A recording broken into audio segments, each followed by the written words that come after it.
Welcome back to TIAA Bank Field on the shores of the St. Johns River in Jacksonville, Florida. It's the Texans in control of the football as we wind our way toward a conclusion in the fourth quarter.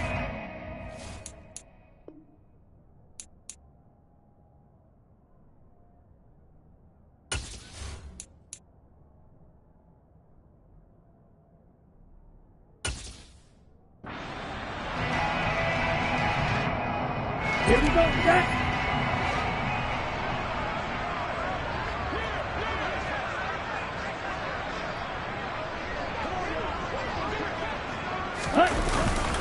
First and 10, it's Pierce. And they string that play out nicely. He stopped before he can turn upfield. No gain, second down. And Charles, a lot of happy faces heading into the tunnel as this one ends, and understandably so. Not only did they get the win, but boy, their offense was on fire in this ball game. And partner, I have no idea what the top speed is on one of those high-end sports cars. What's the top gear you can get into? This offense, they certainly were there in this one, huh? Everything clicking for them in this contest, the kind of performance that they're going to cherish. So for Houston, they remain in the hunt for a first-round bye as they move to 11-3 on the year. And they'll return home next week to take on the Miami Dolphins. Meanwhile, for Jacksonville, their slim playoff hopes are gone now as they fall to 5-9. And they'll try and turn things around next week as they have a date at Soldier Field with the Chicago Bears.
It's Week 18 of the NFL.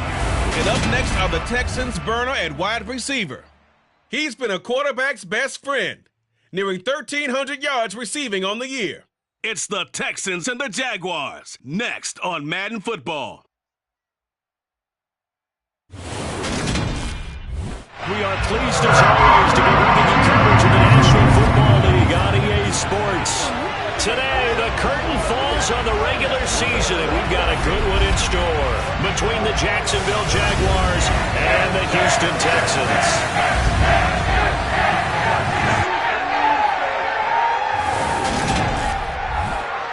Brandon Gaudin and Charles Davis on hand here. CD, you look at the Texans in this matchup, you figure they've got to be looking forward to this one. They've got a clear advantage on the offensive side of the ball. Yeah, they totally understand it, not just by running the numbers, but those numbers do play into it because you've got one of the better passing offenses in the league, a top 10 unit, going up against one of the poor defenses in the league. So I think we're going to see these guys take some shots downfield. But right from the start, I expect them to attack and get right after them.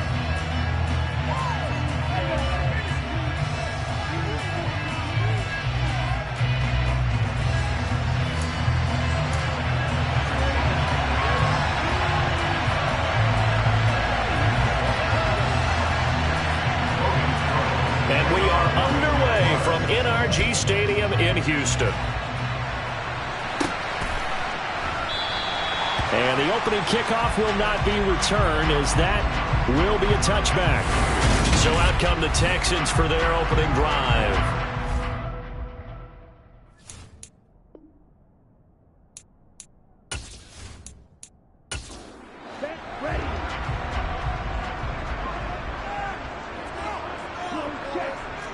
Stroud looks to throw on the first play. He's going to flip one out here to his running back. And he'll be upended at the 28-yard line. Just a 3-yard gain there.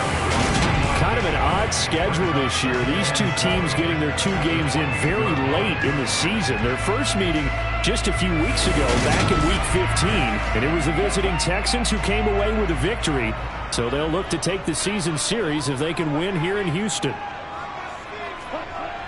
Stroud looking to throw. That's underneath to Pierce. He'll be hit down at the 33, 5 yards on the play. An early test, 2 plays in. This is 3rd and 2. Stroud off the play fake. And that is incomplete. On 4th down, here's Presley Harvin on to punt. And last week in the loss, 5 punts as he gets this one away. Fair catch called for and made at the 16 or maybe the 17-yard line. So here's the first drive now for the Jags. They're led by the #1 overall pick in the 2021 draft, Trevor Lawrence. I like this guy, and the reason I do, he tends to stay on an even keel. Doesn't let too much ruffle him. He will manage the game the way it needs to be managed, take what the defense gives him, and then he can strike at times. Had a touchdown pass. Yes, he had an interception last week, but he found a way for his team to win. Lawrence bringing the Jaguars up, 1st and 10. At their own 17-yard line. Lawrence's throw taken in by Ridley here.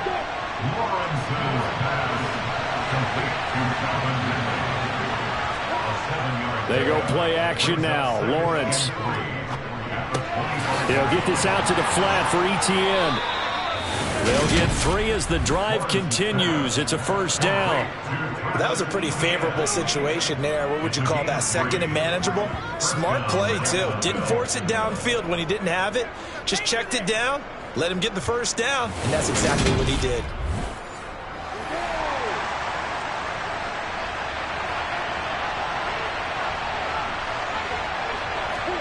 And they'll throw on 1st down with Lawrence. That's caught by his tight end, Evan Ingram. And he's going to be down at the 35. Gain of 7. They'll run for the first time with Travis Etienne. It'll be a gain of 6 that time as it moves the chains as well. And Brandon, you know that expression? He just does what he does. It sounds trite, doesn't it? But in this case, it's perfectly apt. This is one of the better runners in the NFL. And all he does is just find avenues find ways to pick up key first downs and big runs. 2 first downs have him up to the 41 now for 1st and 10. On play action, Lawrence. And that's complete to Etienne out of the backfield.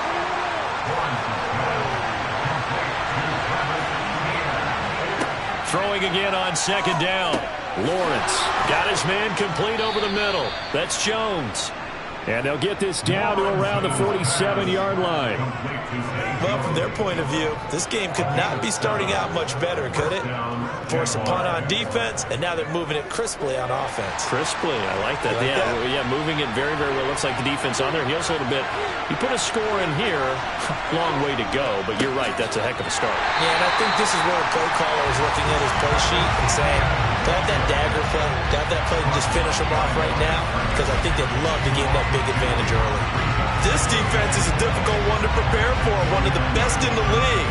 They'll come at you from all angles, and they did a nice job there stopping him for a loss.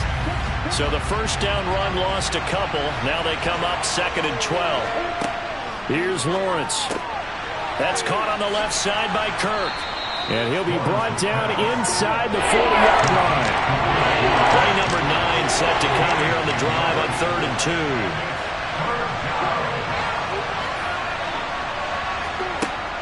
Now Lawrence. He'll drop this one off with Etienne. And boy, he is very close to a first down, but from where they're spotting that football, he's going to be a foot or so short. 2 yards on the pickup there. And that's going to make it 4th down. Interesting decision here. Opening drive, Charles. 4th and short. You're in field goal range. We'll see what they do. I just shake a fist at my offense and say, go get it, guys, because if you can't pick up 4th and short here, we're probably in trouble the rest of the game. Show some confidence, show some aggressiveness, go pick it up. And he's got this down almost to the 20 before he's dropped. How about them biting off 15 yards there on the 4th down attempt and keeping the drive alive? We always talk about big-time players make big-time plays in big-time moments. I think that 4th down qualified. That was a heck of a throw. So after the conversion on 4th, here's 1st and 10 just outside of the red zone. From the shotgun, Lawrence. Now a swing pass. It's Edwards-Helaire.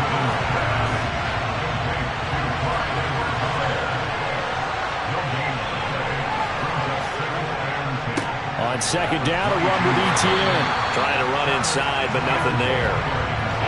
Right where they set him down started, they need a full 10 here to pick up the first down and move the chains. Meanwhile, on 3rd down, they take a shot at the end zone, but it's incomplete.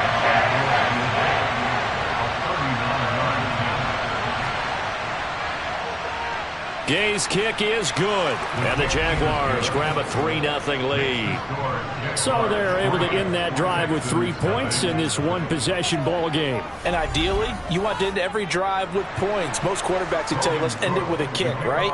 A PAT, that's number 1. Field goal you'll take.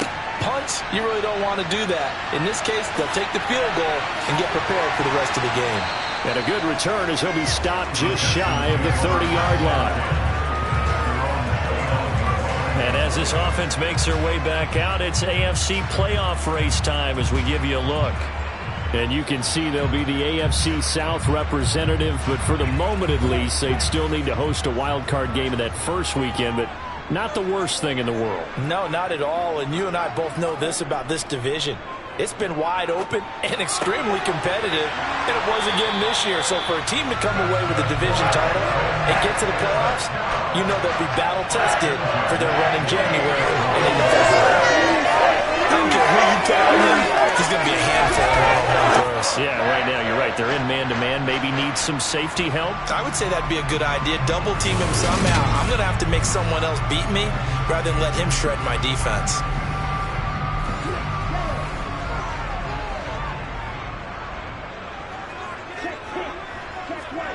First and 10, it's Stroud. Throwing left side here, and it's complete. And he'll be taken down here just shy of the 30. I like that one, partner. They go back-to-back with excellent gains, and really it shouldn't be a surprise who they were throwing the ball to. He's their best guy. Yeah, we knew that they would get him involved early.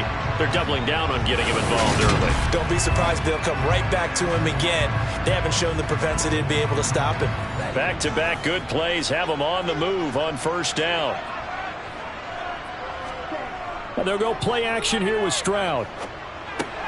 And it's complete. He gets this one to Washington. And he'll be marked down at about the 26-yard line. Play action. Stroud now. And that's going to be incomplete. Good effort there trying to take a shot, but it's third down. From the gun on third down, here's Stroud. And he comes back with one complete. And he is going to have a Texans first down. They needed 5 there on third down. He winds up getting 7. They've been moving the ball well, but this drive was in danger of stalling out. Fortunately, this is a nice throw here, and they're able to pick up a new set of downs.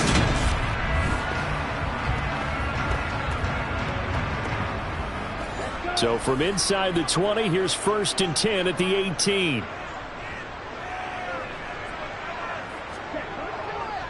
They'll run it for the first time with Dameon Pierce.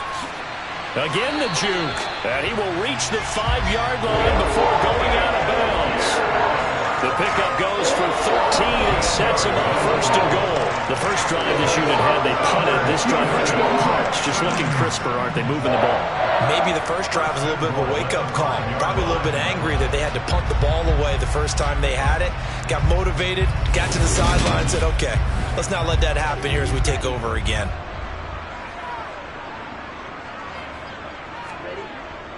They'll run here with Pierce. And the hole closes quickly here. He can fight only to about the 4. 2nd and goal from inside the 5. And they'll turn to the power game to try to get in. And he'll take this one in for a Texans touchdown. Andrew Beck with his 6th rushing touchdown on the year. And the Texans have answered that early field goal to take a first-quarter lead. Well, it was 2nd and goal. You're in there close. That's the fullback's comfort zone.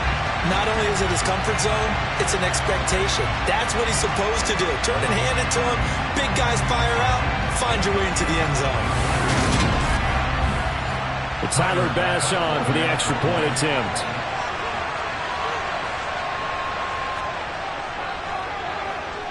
He's got it. They'll see that opening drive field goal and raise it a touchdown, and that makes it 7-3. So that drive takes him down the field in 8 plays, and it results in a 4-yard touchdown run. This will be fielded inside the 5.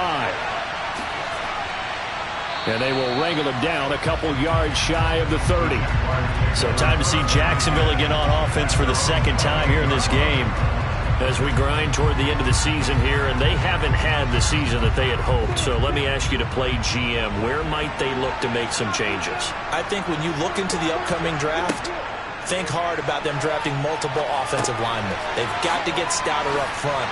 And as a GM always tells me, Charles, this is a big boy league, and big people always end up winning games for you. The drive starting with a first down, 11 yards on that pickup. Well, that certainly has to feel good, and it's not all the time that the play caller should get all the credit. Sometimes I think in the huddle, the quarterback just says, hey, who's going to make a play for me? I just need something right here. And the end result there, nice first down. Drive keeps moving. On 1st and 10, it's Lawrence. And one more time, here's Kirk. And they're going to get this up to midfield.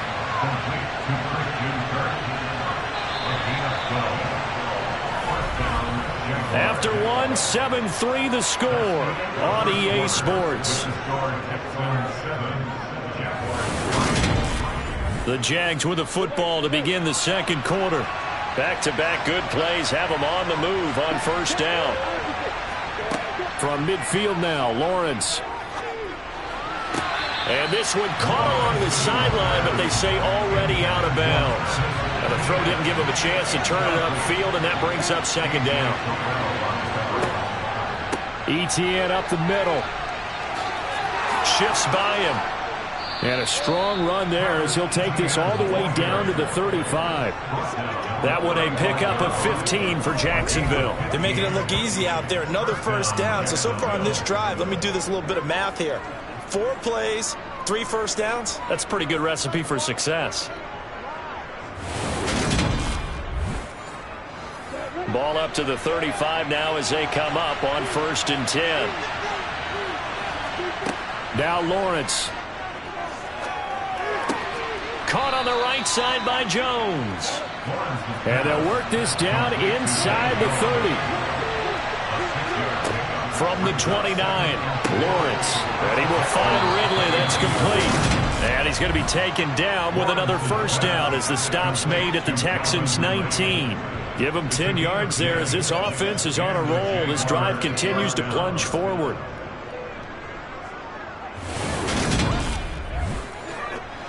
They had to settle for 3 last drive, hoping this second go-around ends in 6.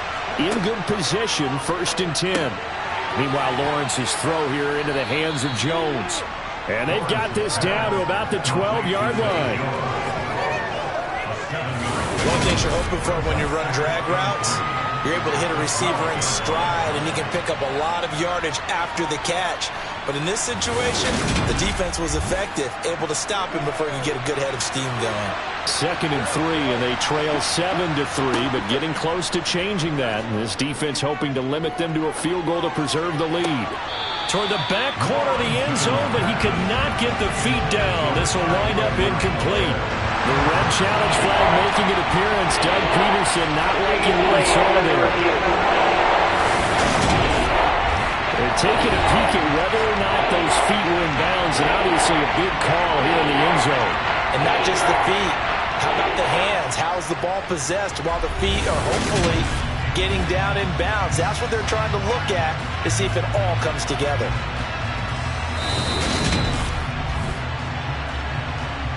So not successful there on the challenge, and he'll have to be careful from here on out because he'll only have 1 challenge remaining.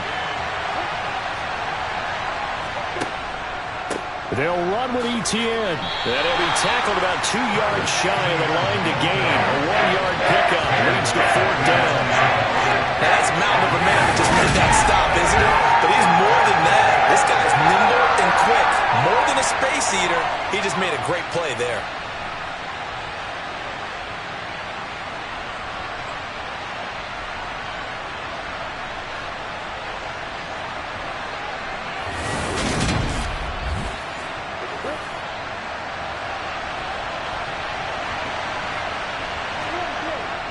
Needing the tough yards, they run it with their fullback.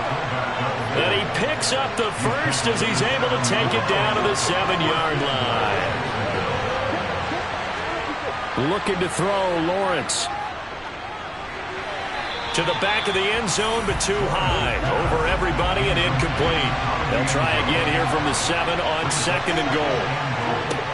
Here's Lawrence to throw. This is caught. They'll wind up getting 7 on the completion, but they'll still be faced now with a 3rd and goal situation.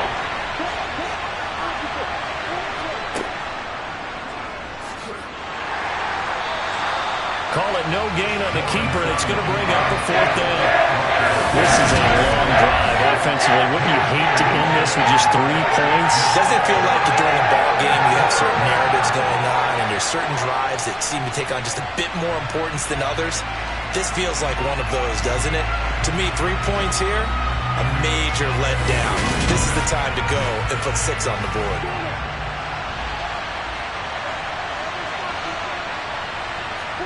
And they'll try and throw for it with Lawrence. And he's got it. Touchdown, Jaguars. Evan Ingram with touchdown number 7 on the year. And the Jaguars' decision to go for it pays off with 6 points. Big 4th down conversion for the score, and the defense, that is a tough pill to swallow. Big time for them. How about them just deciding to go for it on 4th down? And, okay, forget the field goal, because that looked like an easy 3 points. Yeah, you might have had a defensive breakdown in there, but they pressed the issue and found a way to get it into the end zone. Give them big credit for that. Matt Gay on for the extra point.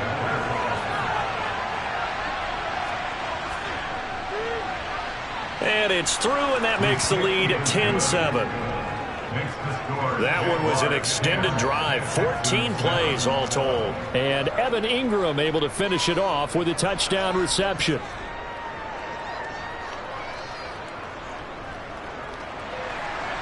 After the touchdown, Cook now to kick this one away. Taken at the goal line. And now out comes Houston. We do know that they are postseason bound, but they're leaking a little oil, so to speak, as they kind of limp into January. Yeah, and that oil can set fire to their season, can't it? Look at that. See what I did there? But here's the thing that we've both seen in the NFL. Teams down the stretch playing really well, sometimes it doesn't carry over into the playoffs. Sometimes teams that aren't playing well now, if they have good leadership at the head coaching spot and the coaching staff and within the locker room, they can find a way to turn it around. But no one wants to be on a losing streak as they head into the playoffs. Stroud on third down now. And this time he's got the hook up. It's complete. And he is going to have a Texans first down as they're able to get the third down conversion. That's a play that will likely be forgotten when you talk about big moments in this game. But plays like this are critical to keep drives going. And if points result, we'll call this play significant. From the 34 now, here's 1st and 10. Hand off left side, Pierce. And he's got some space here. And he'll take this to the other side of midfield before going out of bounds. Another nice gain. That's now 30 yards between those last two plays. All right, I got to ask you, with these RPOs, essentially the quarterback has 3 options, right? So what's different from that versus the triple option that we see the service academies run at the college level? As a general rule, the triple option at the college level, most things are called outside of the quarterback faking it to the runner and then keeping it himself and maybe having a trail back. What I mean is, in the NFL, that option to throw the football all comes about organically. It's a natural deal based on reads. In college, if you're going to throw the football for triple option, you've actually called that play. Looking for more there on first down, but this throw downfield incomplete. And on the left sideline, he caught it, but out of bounds, according to the head linesman.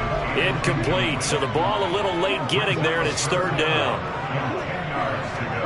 Back to throw. Here's Stroud. And he'll find Washington. That's complete.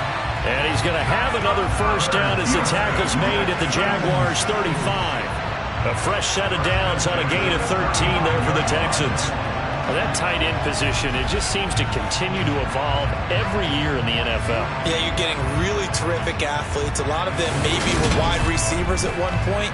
They continue to give you speed, great hands, and big bodies, which make them excellent targets for quarterbacks. Pierce takes it straight ahead. And not a whole lot of room to operate there on the first down run. He gets maybe 3. The last run got 3. Now here's 2nd and 7. And Stroud now to throw. Got a man over the middle, and it's complete. And finally down he goes as they work it inside the 10 to the 7. A really nice gain of 25 yards. This has been a nice answer to the touchdown drive against them a few minutes ago because they've come out and reestablished the tempo. A nice throw there, and they're putting together a very strong drive as a response.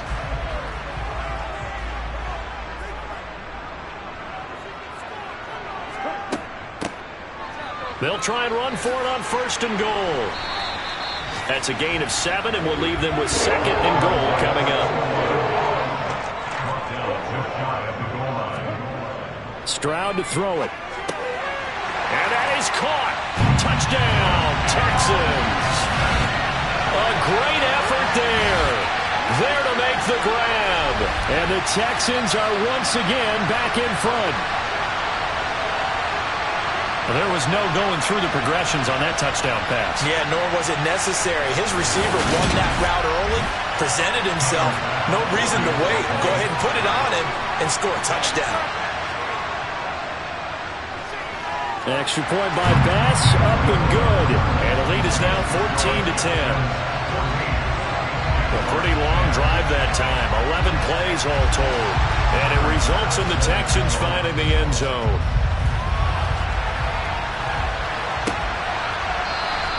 And he'll elect not to return this one, so they'll bring it out to the 25 on the touchback.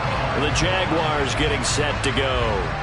So remember, Charles, last time they were out here, they scored, but they just saw the opposition score, and they're trailing right now, so they're trying to keep pace here. They need a touchdown drive. Well, if you're a fan of offense, you're loving this, but if you're a fan of defense, this is tough to watch, and it's also tough to keep that up when you just watch your opponent march down the field on a scoring drive that lasts into double-digit snaps. You need a score here not just to follow the momentum from your last drive, but put the onus back on your opponent. And that's what they're doing right now, swapping that onus back and forth. Third catch of this first half for him, and this one is a first down. And what a nice example there of a tight end doing exactly what he needs to do. How about how he worked his way to the outside, made sure he secured the catch, and then anything after that, we count that as a bonus. And indeed, he gets enough for the first down. So from the 36 now, 1st and 10.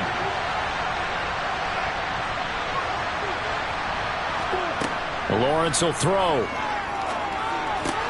And he gets this one to Ridley, complete.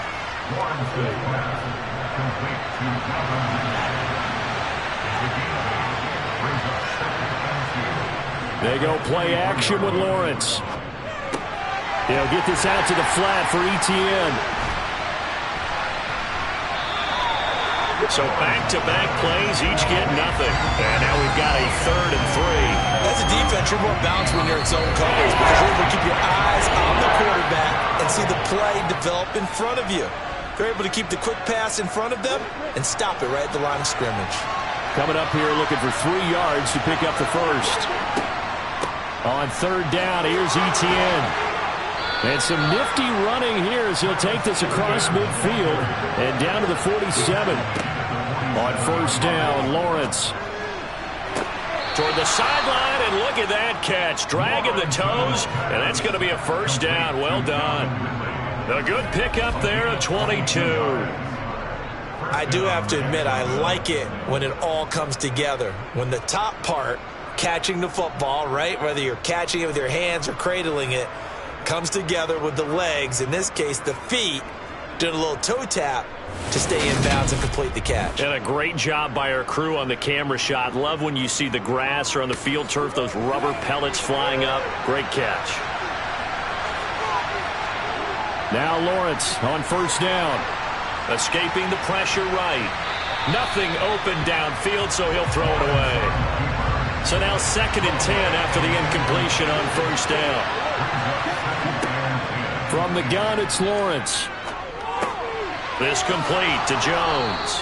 And he's brought down inside the 20 at the 18-yard line. Lawrence going to throw again. And he's got a man, Calvin Ridley.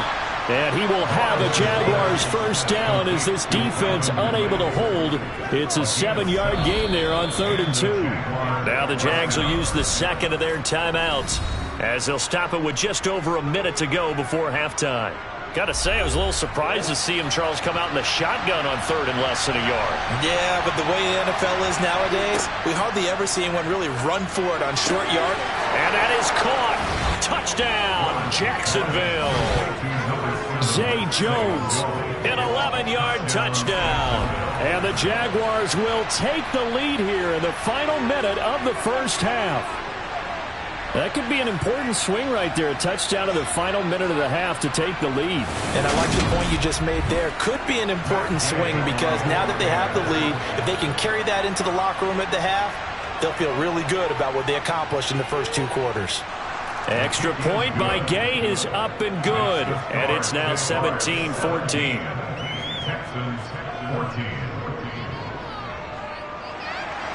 After the touchdown, Cook now to kick this one away. Taken in at the 3. And he takes this near the 25. Just a little pass there. Call it the 26. The Texans with the football here late in this first half. And with a little under a minute to go, they may try and work their way into field goal range and try to tie up this ball game. On first down, here's Stroud. To the sideline. Wow, what a catch. Doesn't get a lot out of it, but he is able to keep the feet in bounds. Stroud looking to throw. And incomplete on the deep ball. After an incomplete pass on second down, that'll leave him trying to convert on 3rd and 9. A throw there, but that's going to wind up incomplete. Here's Presley Harvin now.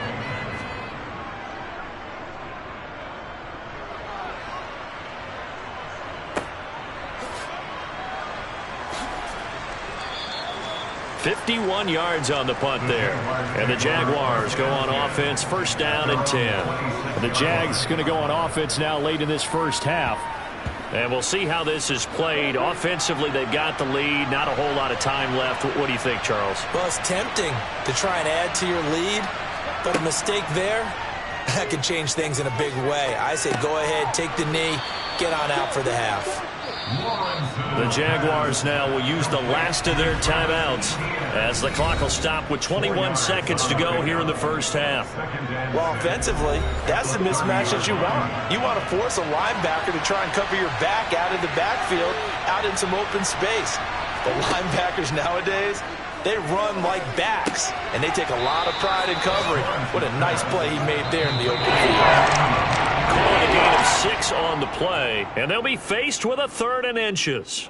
So we've reached halftime here with the visiting Jaguars out on top. As we send you on over to Orlando for Jonathan Coachman in our EA Sports Halftime Report. Take it away, Coach. All right, Brandon, thanks very much. It's all down to this. Week 18 of the NFL regular season. Lots to be decided, so let's get right to it. We'll get started up at Lucas Oil Stadium in the capital city of Indianapolis. And that's been a back-and-forth game, all tied in the second quarter. From there, we head down to sunny Miami to check on the Dolphins at home at Hard Rock Stadium. And they have the lead over the visiting New York Jets. The Dolphins looking to sew that one up, and they look to be in pretty good shape. Finally, let's get to Philadelphia. Check on the Eagles at home at Lincoln Financial Field. And that one all tied against the visiting Saints. We continue on with the check of the next-gen stats in that first half for the Jags. And they've definitely been able to exploit some holes in that opposing secondary, as they threw for close to 200 yards in those first 2 quarters. Meanwhile, for the Texans, they weren't quite as successful throwing the ball as their counterparts were, but they still were able to move the ball reasonably well in that first half. Okay, Coach, thanks as always. This one's still anyone's game as we welcome you back for quarter number 3. And he will not bring it out. It's a touchback.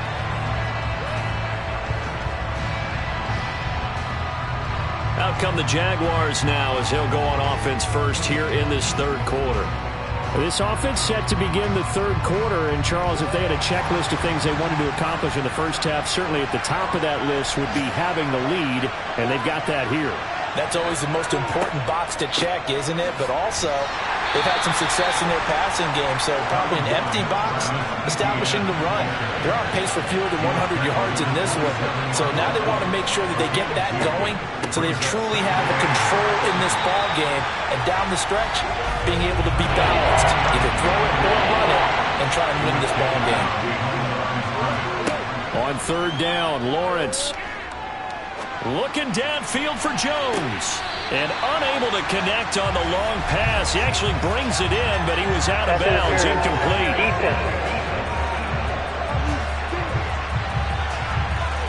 Well, the crowd doesn't like that. Was going to bring up 4th. Now it's 1st. They don't like it at all, do they? It brings them back into it, but really not in a positive way. Now they're angry. That can jangle a team a little bit as well. Pass interference ruined that series of downs for them. Now, during that run, an injury here He's got one of those big blockers in some discomfort.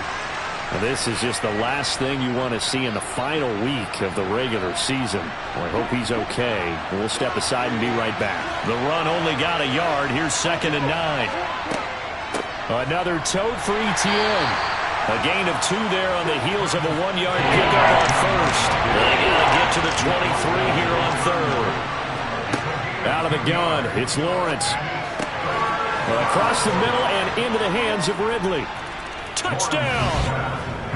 Calvin Ridley, 31 yards, as his guys are able to extend their lead. But not only, Charles, did he beat double coverage to make the catch, and then as soon as he did, locked his gaze upfield and made sure to reach the end zone. Go grab your dictionary, partner. Look up determination, and his picture is going to pop right up. How about him getting through multiple defenders, finding his way through coverage, and making sure he got to the end zone? That's a big-time play right there.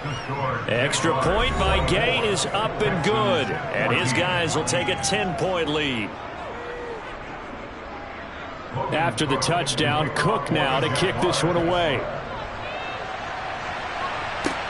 Taken in at the 3. And he'll get it up just past the 20 as his guys will go to work at the 21-yard line. Here's the Texans offense now, readying for their first possession of the second half.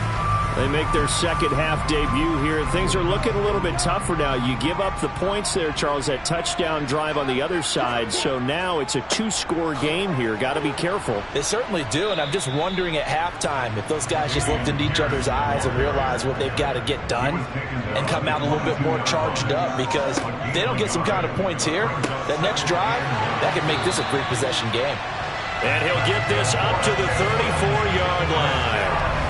Second catch for him today, and it'll wind up a first down. And that's a more than acceptable read right there, because it's zone coverage, so timing is everything. This time he waits for his man to come open, puts it right on it, and they pick up a first down.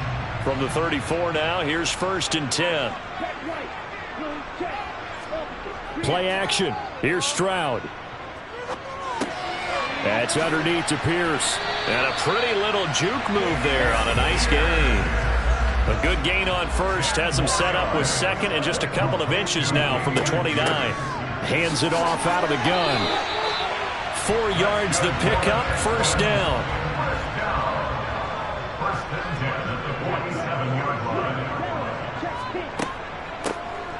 Here's a handoff out of the gun. And he'll power ahead, but only for about 3 yards. Second down coming up. 3 yards on that last carry. Here's 2nd and 7. From the midfield stripe, they'll look to throw. Wide open receiver, complete. And he's going to have another first down as the tackle's made at the Jaguars' 37. Texans passing game in rhythm right now, picking up another first. And after that completion, you can understand why so many teams in the league are emphasizing speed on defense at every position. The tight ends have created so many tough matchups now. If you can't run with a tight end as a linebacker, this is going to be the result every time.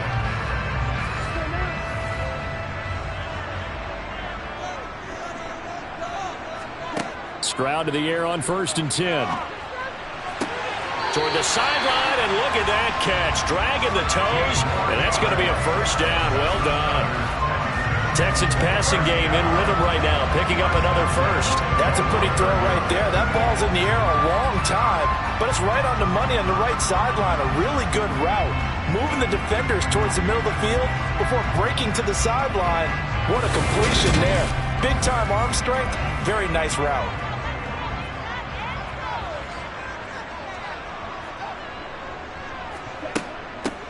On first down, they'll go to the ground attack. And he's brought down just outside of the 10 at the 11. On any explosive run, you can almost feel the ground shaking, and that's from the offensive linemen creating space for their runners. That ball coach told me before, they always told his runners, run around the offensive line in pregame. Get used to the ground shaking so you don't trip and fall when it happens in a game. And he's going to be brought down just shy of the 5 at the 6. First and goal, and they got to be thinking a chance to get right back into this football game. Play action. Stroud now. And got his man. It's caught. Touchdown, Houston from 6 yards away. And the Texans have cut it back within a score. So a strong drive here to lead off this third quarter and gets them right back in this football game.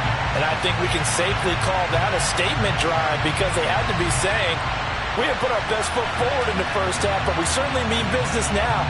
Maybe a better term, a prove-it drive. They proved it to themselves that they were ready to go. Here's Bass now for the extra point.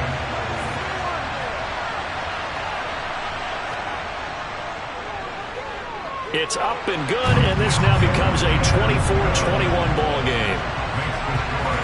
So that one a pretty time-consuming 10-play drive, and the result, a Houston touchdown. After the touchdown, Bass to kick it away. And here comes a return from just beyond the goal line. And the decision to come out of the end zone is going to cost him 5 yards as he's taken down right at the 20. And now this offense comes back out onto the field. Their lead down to a field goal now as they start with a 1st and 10.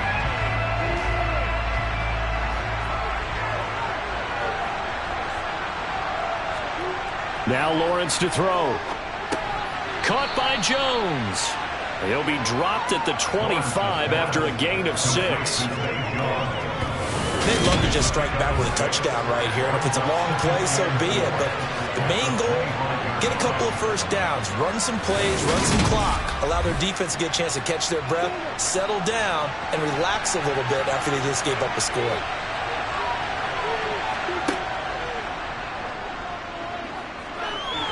Lawrence hit and the ball is free. And the Texans scoop it. And he'll get this back down to about the 12-yard line. So turnovers, Charles, you figure will be key in the second half, and that's a big giveaway there.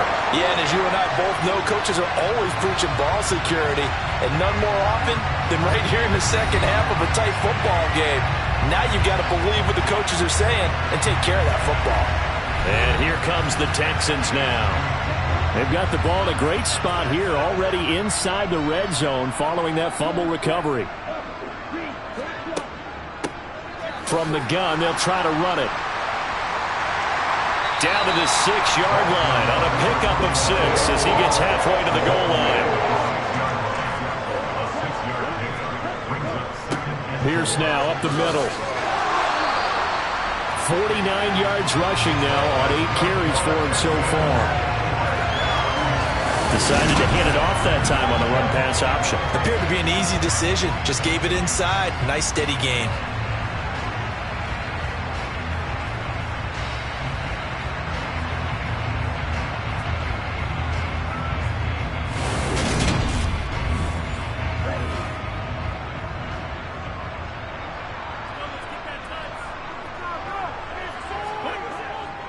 Here's Pierce. Is into the end zone. Touchdown, Houston. Well, nothing fancy there, Charles. You had 3 tight ends on the field. They were going to run the football. The defense knew it, but the defense couldn't stop them. And I haven't met an offensive line yet that doesn't get more satisfaction out of running the football into the end zone than pass protecting. They had determination on their side, and they got it done.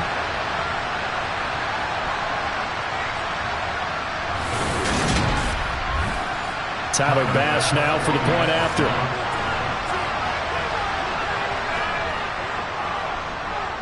And that will make this a 4-point game.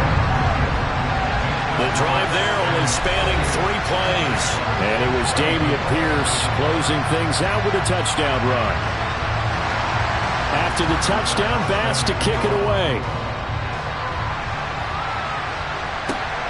This taken in at the goal line. And some good special teams coverage as they bring him down just outside of the 15. Jacksonville back on offense and ready to take over. This offense hoping to do better than last drive. Remember, they had the fumble that set up the short field, and then they gave up the touchdown CD. And so many people talk about how you have to have a short memory after you make a mistake in the NFL. I don't totally subscribe to that, partner. I think that you have to remember what you did and figure out how to not do it again. get out there and execute the next time out. Avoid those errors and get some momentum built back up for your offense. Well, at least it wasn't a turnover like the last drive. You'd think they'd make an adjustment and be ready to make up for that turnover. Instead, just another big play for the defense on that snap. So after the sack, a scenario you certainly don't work on too often. 2nd and 24. Straight ahead, Etienne. And he'll get this up past the 5 to the 7-yard line.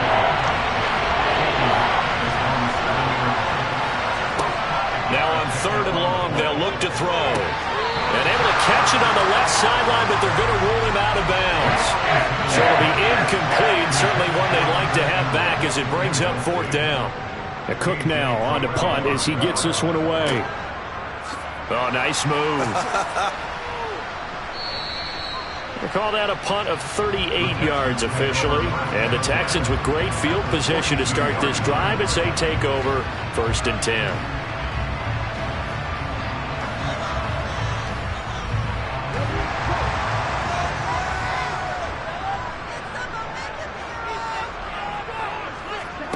And they'll go play action here with Stroud. Throwing left side, it's complete. And he'll cross over out of bounds right at the 25. A big one there for the Texans, 18 yards. I'll tell you what, a lot of those mid-range throws have been available because sometimes teams get too concerned about the deep ball and they leave too much space in front of them. And these guys have been taking advantage so far.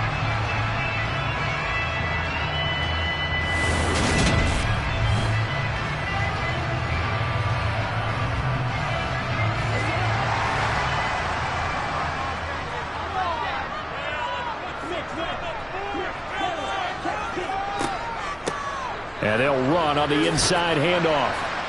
They get him to the ground right on the cusp of the red zone after a pickup of 5 or 6.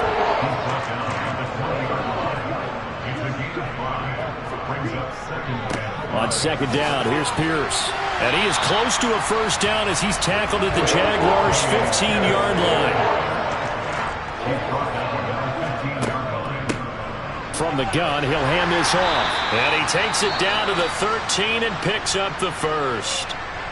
Now, during that run, an injury here. We got one of those big blockers in some discomfort. And this is certainly not what you want to see in the final week of the year. We'll be back. From the 13 now, they work on 1st and 10. Now they'll change things up. Stroud will throw it. Throwing middle, and it's complete. 4 yards to go on 2nd down from the 7. Give to Pierce. 60 yards rushing for him now as he's run it 11 times. I think we're seeing the effect that runs like that are starting to have on this game. They're a little bit slower, that front 7 reacting to the football, almost like body blows in boxing. Slowing them down, and they're really starting to take over in this game.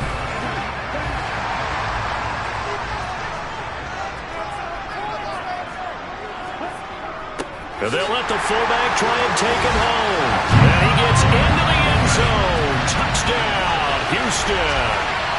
Andrew Beck with his 2nd touchdown of the game, number 7 on the year. And the Texans are able to extend their lead in the final seconds of this 3rd quarter.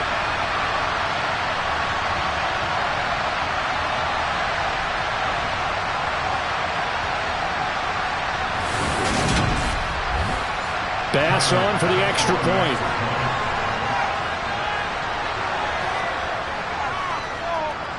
And he's been a busy man, 5 for 5 now as he knocks another one through to extend the lead. So this drive spans 7 plays, and it results in the Texans finding the end zone. After the touchdown, Bass to kick it away.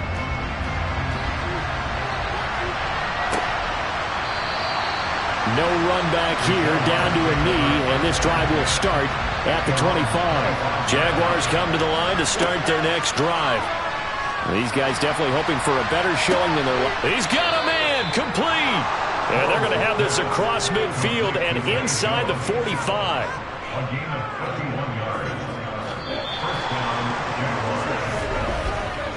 1 quarter remains here as the regular season starts to wind down. We'll return with more after this break. You're watching the NFL on EA Sports. Back now in Houston. It's Jaguar football, but a little work to do for them. They trail here as we start the 4th. And he'll be brought down at the 27.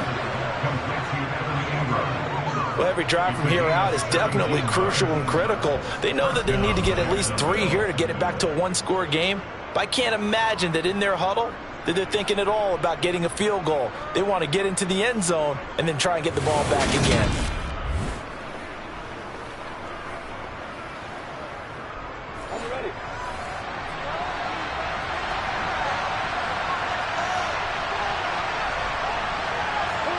On 1st and 10, it's Lawrence.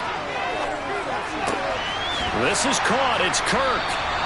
And they've got it inside the 10 at the 8. Another big gainer that time. This one goes for 19 yards. He has now hit number 500. Charles, that is his 500th NFL career catch. Definitely worthy of applause, but I remember when 500 meant you were going to the Hall of Fame. Nowadays, in today's football, 500 puts you on the path, a significant number. From the shotgun, Lawrence. His throw incomplete. Nothing on 1st down, so the ball remains at the 8-yard line, 2nd and goal. But to throw again is Lawrence. And it's caught. Touchdown, Jaguars. Christian Kirk from 8 yards out. And the Jaguars have made it a 1-score game again here in the 4th. So how about that for an answer? They get the touchdown there, and it's back to a 1-score game here in the 4th. And that's what these guys have done all game long because they've scratched and slashed their way to stay in this game. And by now we should all realize they're not going away. Now the pressure again swings to their defense because they're going to need to find some way to get the ball back. And he will get into the end zone as a 2-point conversion is successful. And the lead is down to a field goal here in the 4th. I guess the coach looked at the 2-point cheat sheet, said go for it, get it to a 3-point game, and they did it. Yeah, and sometimes you just throw out time of game. You don't worry about that. There's just a feel sometimes in making that call, and he felt good about what he had for a 2-point conversion, and now they're only down 3 and feeling great about themselves. Fielded just outside the goal line. Out now comes the Houston offense as you take a look at the playoff picture in the AFC. And it's all come down to this, hasn't it? Final week of the regular season. As this year's playoffs play out anything like the regular season has gone, could be in for a wild and fun month of January. And we can break the rules because we can look ahead. All right, there's not a coach out there that's ever said to their team, all right, let's look three weeks down the road. It's always right here, right now. Forget that. Think about what the playoffs are going to look like. The teams that we see that are already in, the teams that are trying to get in, we could have some great matchups. With that grab, he now sits at 200 for his career, and maybe more importantly, a 1st down.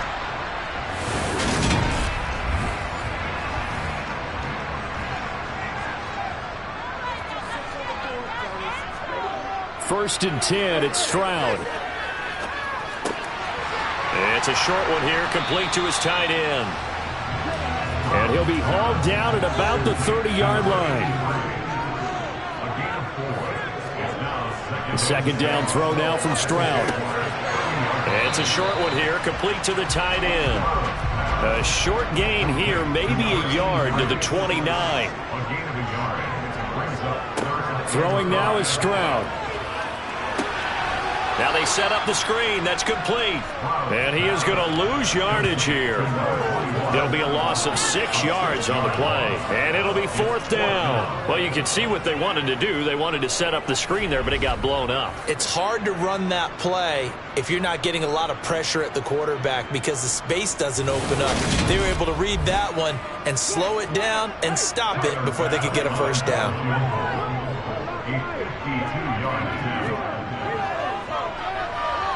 The kick by Bass is good. And high qualifies for that one as that drive ends in 3. So they hadn't called on him at all until this point, but he comes through here and buries one from long range. Yeah, that's awfully impressive because usually kickers like to get that first one out of their system in the first quarter, sort of get them into the flow of the game, but to come in this late and knock it down from long distance, give him a lot of credit. And the decision to bring it out, not a good one, as he's tackled at the 15. And out now comes Jacksonville as they get ready to go.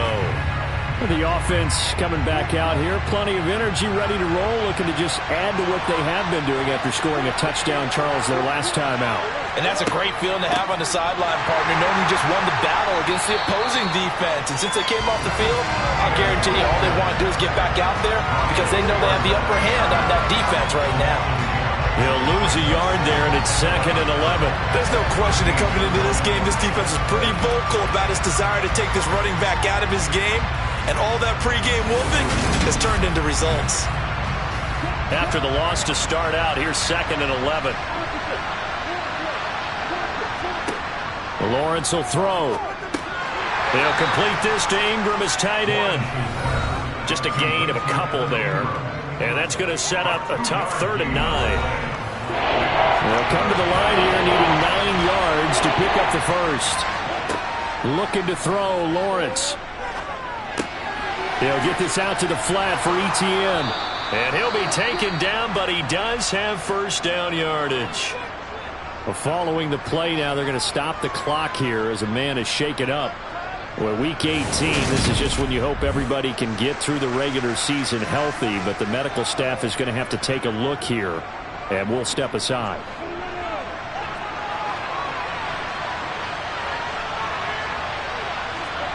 On first down, Lawrence.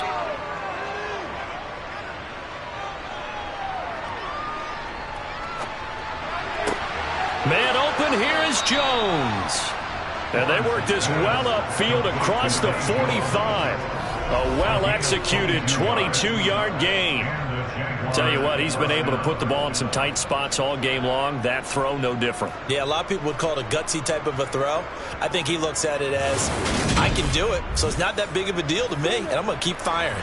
Couple of first downs to kick off the drive. Here's 1st and 10 up at the 46. Lawrence's throw here taken in by Ingram. And he'll be brought down on the other side of midfield at the 43. And here we are in the 4th quarter, partner, and watch them drive for what would be a go-ahead touchdown. And you and I both know this is where you need a quarterback who can keep his cool back there. Not just for himself, but to keep the rest of the team relaxed too. On 1st and 10, it's Etienne. And he can only manage to get a couple. 2nd and 8 coming up. The last run good for 2. Here's 2nd and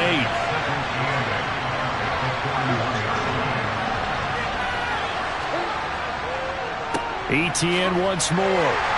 And this winds up a pickup of 2, maybe 2.5 to about the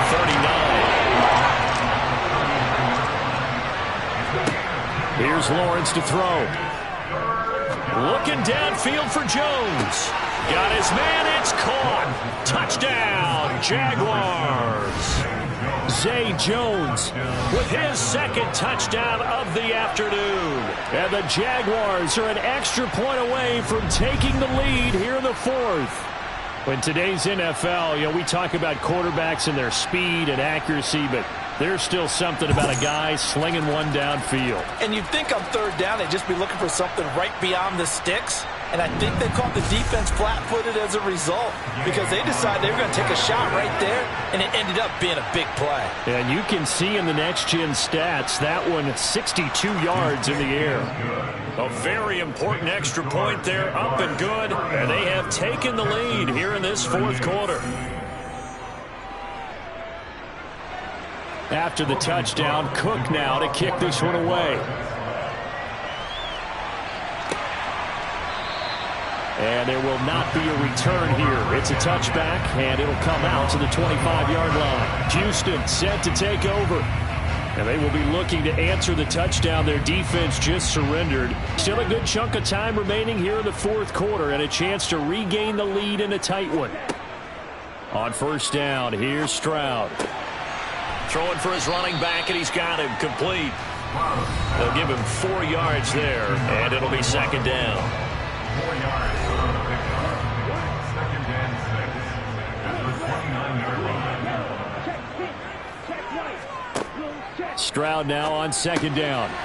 Looking middle, and that's complete. 75 yards receiving for him now. It's a first down. When the offense reads blitz, doesn't matter where it's coming from, tight ends know that they become a big part of the passing game because they should be an easy outlet when all those extra bodies are trying to get to the quarterback. A hot route, so to speak. Stroud now on 1st and 10. Over the middle, it's complete. And he has a big gain inside the 40 before being dropped. Back-to-back receptions for him, and it's another first down. For many teams, the evaluation of tight ends has really changed. We used to wonder about how they would block first and foremost. Now we want to know how these guys can run because we envision them in offenses catch the ball. How much yardage can they gain after that? And that on display there for a good pickup. So in Jacksonville territory now, here's a 1st and 10 at the 39-yard line. Here goes Stroud again. And his throw's going to be incomplete. An incomplete pass on first down. That leads to a 2nd and 10. Stroud. Throwing right, and that's complete. And he's going to be taken down at about the 33. Less than 2 minutes to play. Down to the wire we go in a 1-point game. So 3rd down, and a field goal from here would be right about 50 yards as they try to get closer. Now Stroud. And he'll just toss it away. So he throws it away, and that brings up 4th down. A 50-yard attempt. And that is no good. And that'll keep this a 1-point game. Well, this winds up an empty possession. Everything looked okay. He just never got the ball on target. And knowing him, he'll be disappointed with that effort. The Jags offense now gets set and heads back onto the field. Well, they can smell victory, partner. They can see it on the horizon, but certainly we're not done yet here. Defense still has 3 timeouts, and obviously this is a very slim lead they're holding on to. And let's face it, the easiest way to get this done, challenge your ground game. Challenge your offensive line, your tight ends, your receivers, anyone who's going to lay down a block. Don't let there be penetration because they're going to stack the line of scrimmage and maybe bring extra people to the ball. If you can do that, make them burn their timeouts, run out the clock, life will be good. But if you really want to gamble a little bit, a quick play action, quick throw, might be able to get it done. Just make sure it's not incomplete and stop the clock. And he'll push this forward only to about the 42-yard line. Now the Texans will use one of their 2 remaining timeouts as they'll head to the sideline and talk over what to do next. Back to throw, Lawrence. Flush to his right. And he can't get a throw off. He's taken down. What a huge play at this point in the game. Here's Logan Cook now as the drive goes backwards, so he's on to punt it away.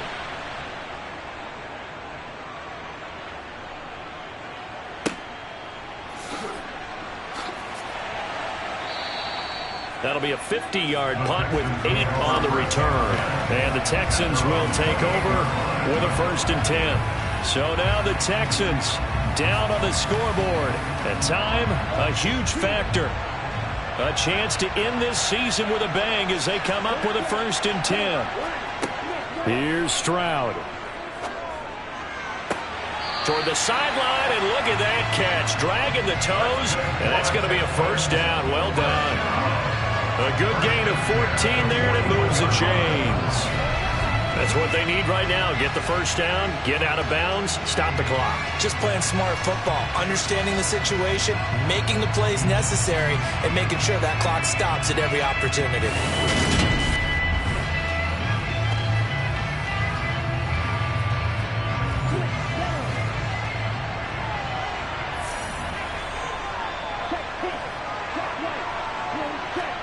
Stroud. And he rifles one incomplete. So after the incompletion on first, now 2nd and 10. Stroud to throw it. Oh, he's got a man wide open, complete. And he's going to get this down to the 35-yard line. Defense.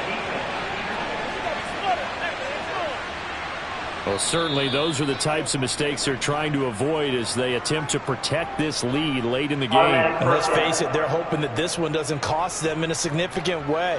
Yeah, one guy committed a penalty, but now the entire defense has to pay the price and try and rise up and overcome it. Now a handoff for Pierce. And he'll take this inside the 20 and down to the 18. It's hurry-up mode time for the Texans, hustling up to the line. Throw left side, complete. That's Pierce. And they're going to get this down inside the 15. Counting down to 30 seconds remaining. And this is caught. Touchdown. And they've taken the lead here in the final minute. The Texans going to signal for their 3rd and final timeout. And as the two teams talk it over on their respective sidelines, we take a break. And it is incomplete, so they can't convert for 2. And now the lead stays at 5. So unable to throw it in for 2 from the 2. Let me ask you, as a former DB, what changes there around the goal line on a 2-point conversion as far as how you're defending? You just make sure you never back up and you never retreat. You establish yourself really on the line of scrimmage, put your heels on the goal line at worst, and if they're going to throw the ball, make them throw it over your head because they're going to run out of space because of the back of the end zone. Never let a guy catch one in front of you. Jacksonville set to go again offensively.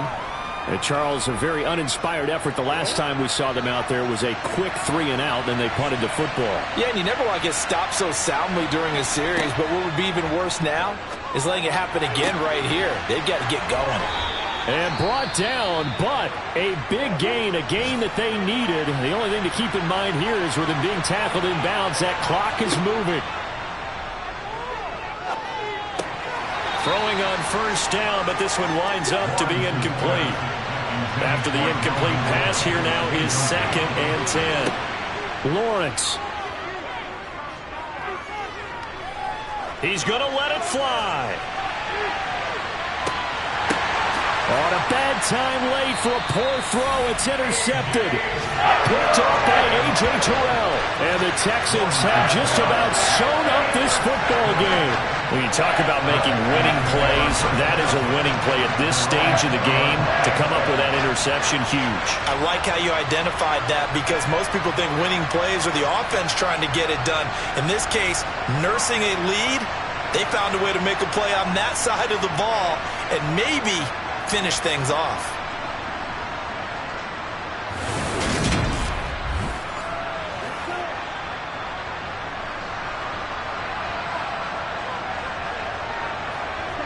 Down to a knee here. The defense still with a couple of timeouts. We'll see if they want to use them. So now with 6 seconds remaining, we get a timeout on the field.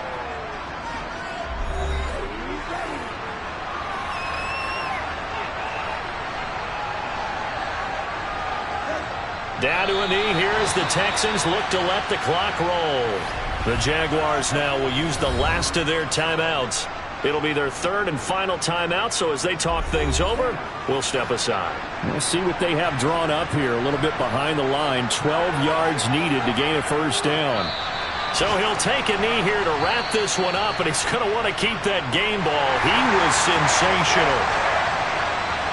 Charles, normally when you see a group score this many points, it's a complete blowout. But instead, they needed every single one of those in this close, high-scoring affair. And Brandon, I'm still on the edge of my seat after that one because when you have that much scoring and it still comes down to one-possession game at the end, that's not something we see very often. In this case, these offenses, they brought it. The defenses, they're going to need some work going forward.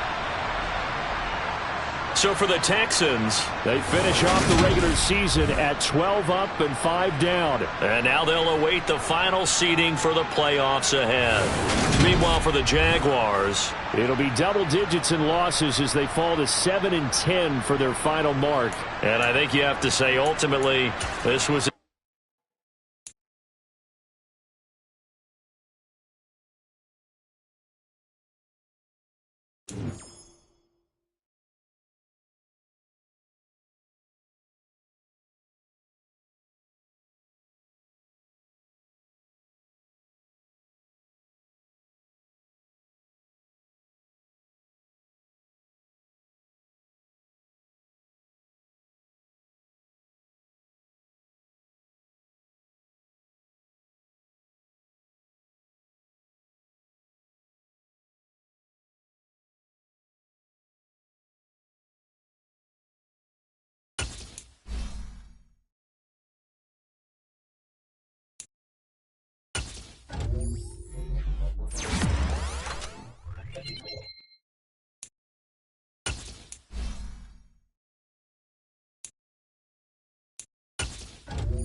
For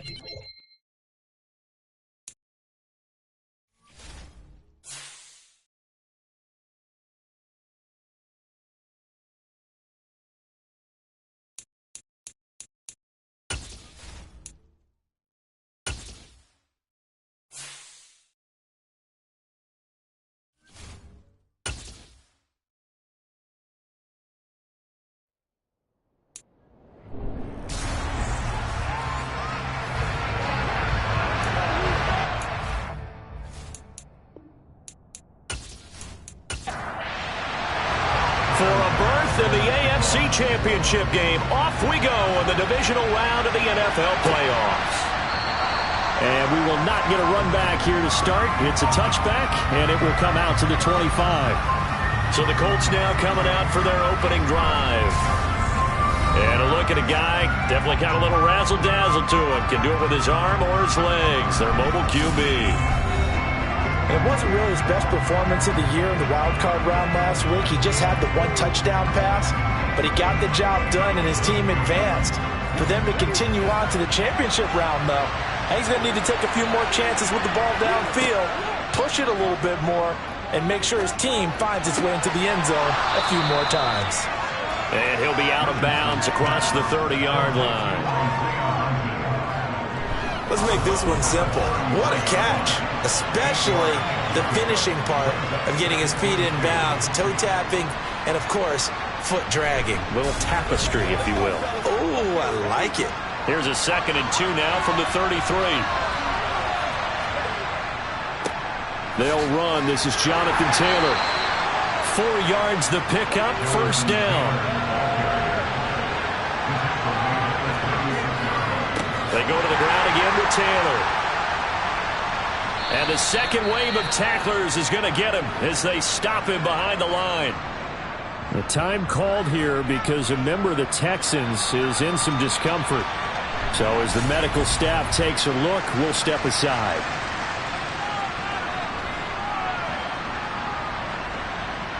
Now they contend with a 2nd and 12 after the loss.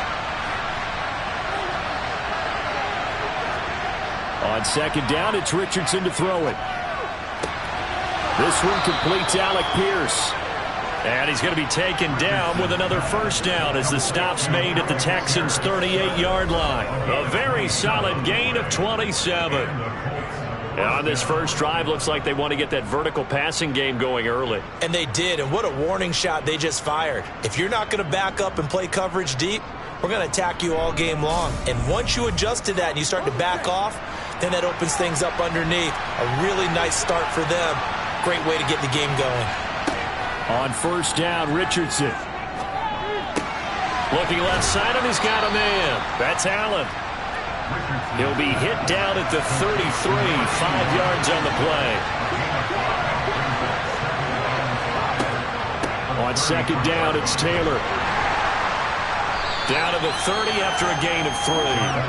It's been a 7-play opening drive, and this is 3rd and short. They'll try and run for the first with Taylor. And he'll be a little shy of the 25 here at the 26-yard line. And they pick up the first down there with a gain of 4. And a chance to maybe limit them to 3 if they could get that stop there. But a new set of downs. And with a new set of downs, you got to take the mentality of the whole thing. Right now, everyone's looking at the offense and saying they've got the advantage. The best defenses just say, okay, new set of downs gives us another chance to make a play ourselves and maybe change things up.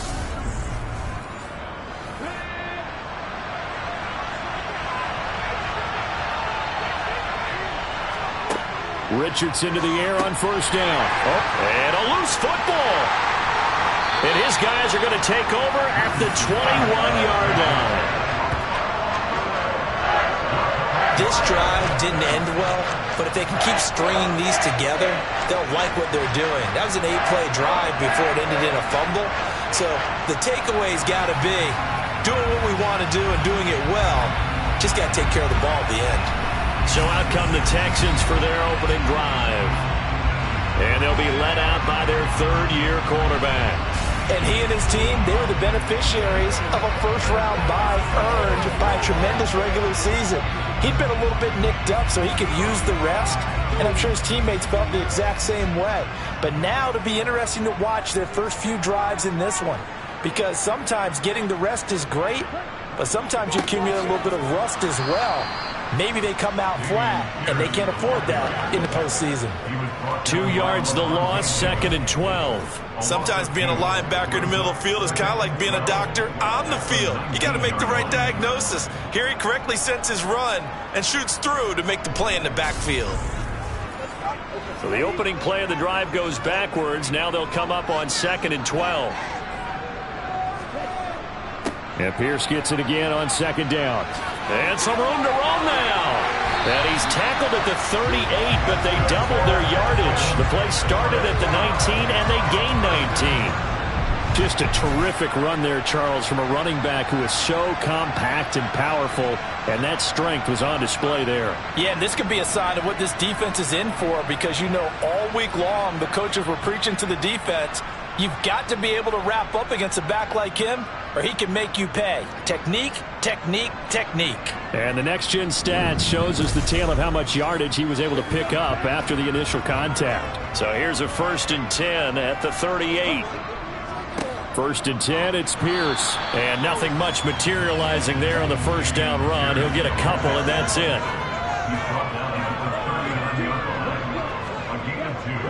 Another carry for Pierce. Nowhere to go that time. He maybe got a yard up to the 40. Holding, offense. They'll come up now on a 2nd and long after the hold. Now they'll change things up. Stroud will throw it. Over the middle into traffic, and that's complete. They're backed up here. Tough spot, needing 11 yards to pick up the first. Stroud on 3rd down now. Now he'll dump it underneath to his running back, complete. And he's going to come up a few yards short. Brought down at the 45. That'll bring up 4th down. They wind up getting 8 yards, but they needed more than that. We can make this one pretty simple. Locked up all of his progressions downfield, forced to get it to his running back. But how about the way they ran to the football and knocked him down to force a 4th down? On is Presley Harvin now as he'll send this one away.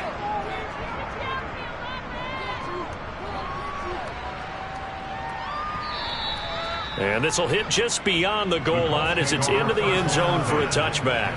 Here comes the Indianapolis offense now as they get set to take over.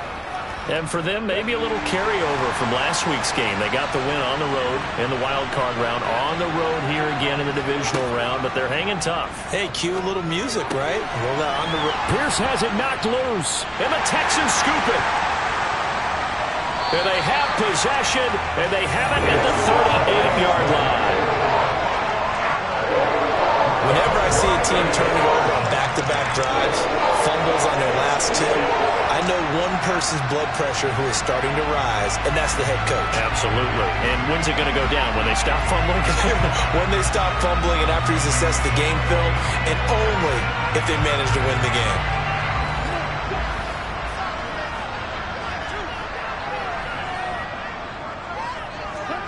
Following the fumble recovery, Stroud. And he just gets rid of it, throws it away. The wise move there, looked like nobody open, now 2nd down. It's now 2nd and 10. Here's Stroud. And he'll be brought down by the Colts. Multiple players combined for their team's first sack of the game. Now Charles dealing with a 3rd and long. They'll have to try to go back to the air again, and this time avoid the sack. Certainly hard to try to establish momentum when all you're doing is going backwards, not protecting the passer, and he gets dumped on his backside.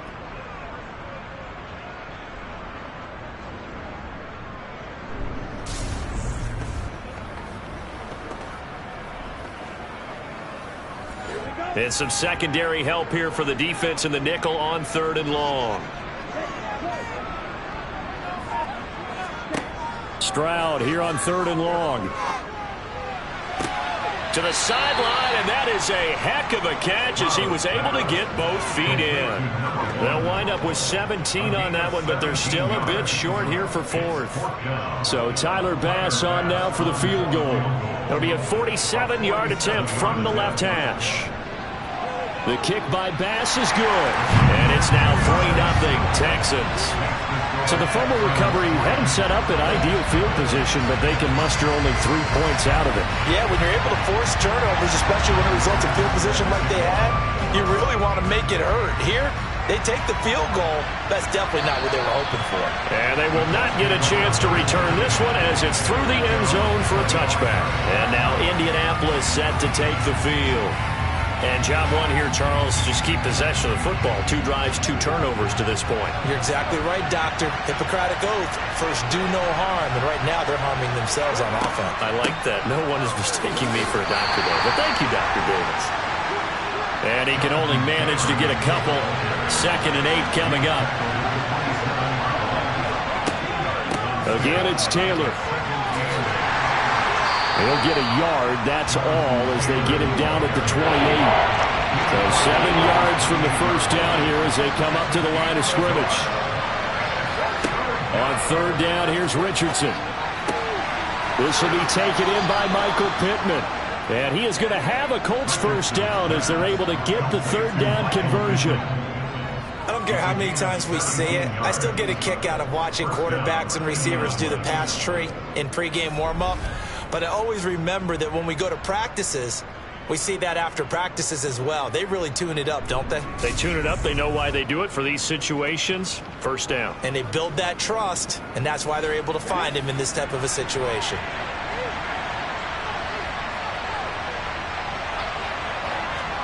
First and 10. Here's Richardson with it. He'll dump this off to Taylor, complete.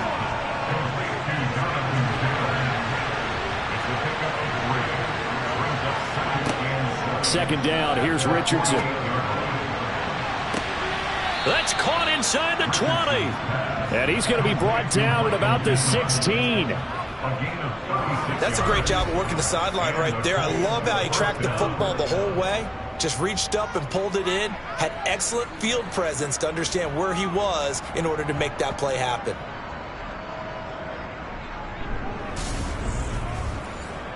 So the big play means just like that, they'll operate from the red zone now on first down. 1st and 10, Richardson looks to throw it. He's going to be sacked back at the 23-yard line. It'll be a loss of 7 on the sack, and it brings up 2nd. So that time, Charles, quarterback helpless really in the pocket in the face of a pass rush like that. They were on him instantly. Yeah, that's when we turn to your lineman and say, guys, can I get a little help here?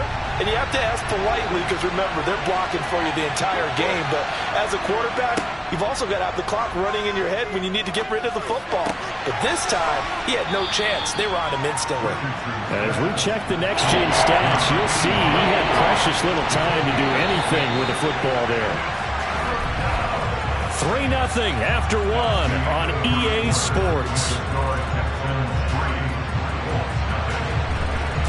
Start of the 2nd quarter, and it's the Colts in possession. A long way to go here on 3rd down for the 8th play of the drive. Throwing there, but this pass is going to wind up incomplete.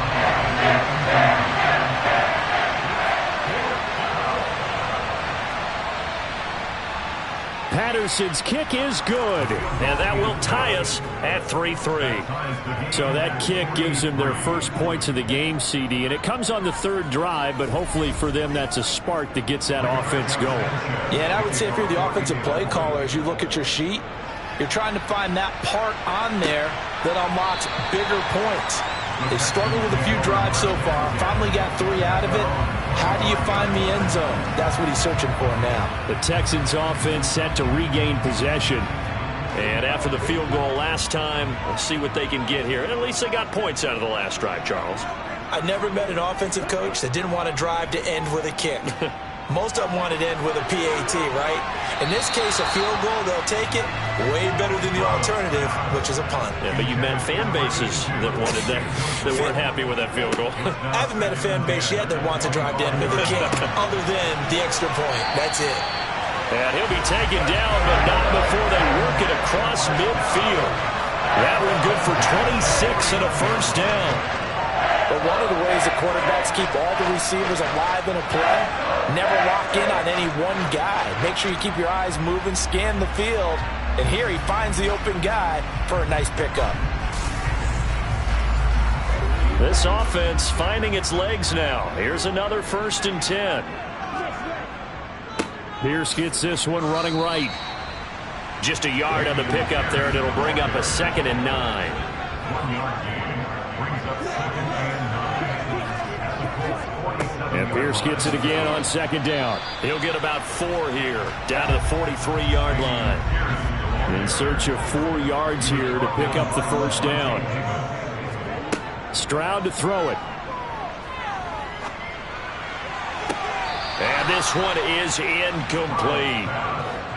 So on trots the field goal unit, and wow, this is going to be a challenge here. And this is good. He got just enough to clear the crossbar as he drops it in from long distance. Charles, even as long field goals become more and more common, this is still very rarefied air. Only just over 20 field goals have been kicked from 60 yards or further, and you can add his name to the list now. And as calm as he tried to present himself, there's no doubt there were some nerves as he lined up to attempt that kick. But once the ball was snapped, he just swept the leg and boom, over the crossbar. The Colts set to take over here offensively. And it's been very much a slow start for them. 3 drives and just the 3 points, CD. Yeah, if you're into the points per drive ratio, that answer is 1. And that's not going to get it done in a ball game. They've got to find a way to finish these drives in end zones, not having balls go through goalposts. An ideal beginning of the drive there is they'll get 20 on the 1st down. That's a nice catch there. Remember, he had the fumble earlier. No way he was giving up the ball in that situation. Secured it tight to his body and picks up the 1st down.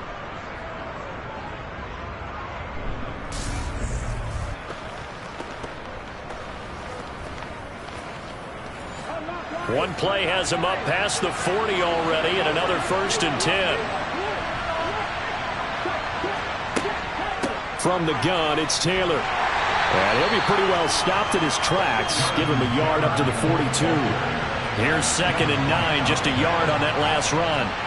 Richardson now on 2nd down. To the sideline, and wow, what a catch there.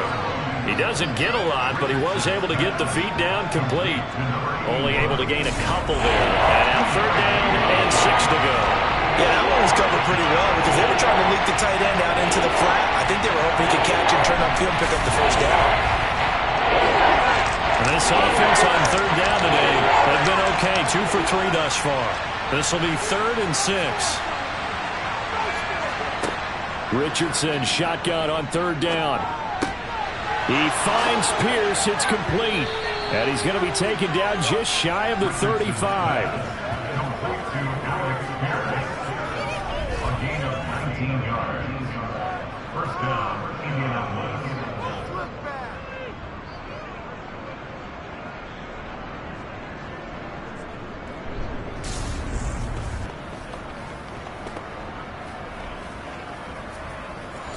So a 1st and 10 now in Houston territory at the 36. They give to Taylor out of the gun. Nothing doing. Barely able to muster a yard to hit the 35. Play action. Now Richardson. Step. And he's going to have to eat this one as down he goes. Multiple defenders getting home there for a loss of 11. This offense continues to shoot themselves in the foot. And here, another sack. All game long, we've seen missed assignments, which have led to turnovers, sacks. This group was not playing well at all here in the 1st half.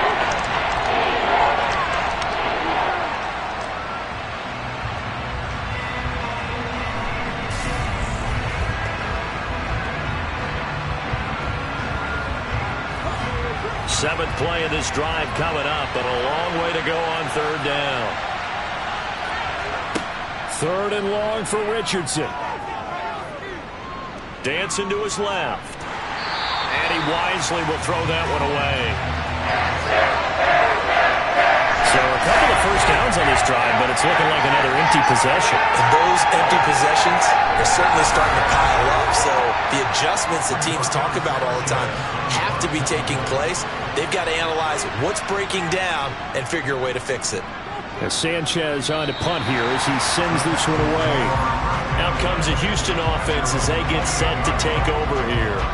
Now they're about to come up on drive number 4, but so far just 2 field goals on drives 1 through 3. Wondering if the head coach has talked with his offensive coordinator and said, look, let's go ahead and press this a little bit. I'm giving you 4 downs on just about every occasion to try and get this offense kick-started and have it culminate in touchdowns. You know, maybe someday to press it a little bit. This might be the case. After the pickup of 5, here's 2nd and 5.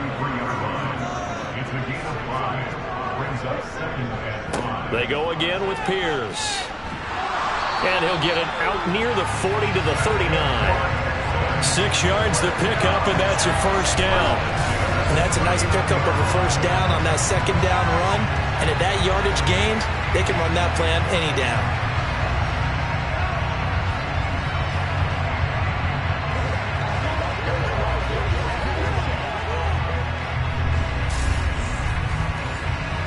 So from the 39 now, they'll come up on a 1st and 10. Stroud to the air on 1st and 10. It's a short one here, complete to his tight end.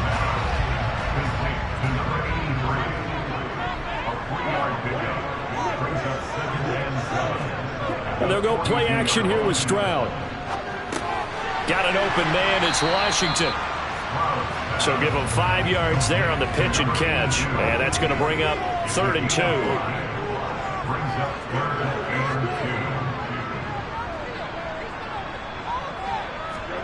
Stroud now on 3rd and 2. Wide open receiver complete. And they'll get him to the ground. He has another first down at the Colts 33. His first catch, and it's a pretty big one. They get the conversion on 3rd down.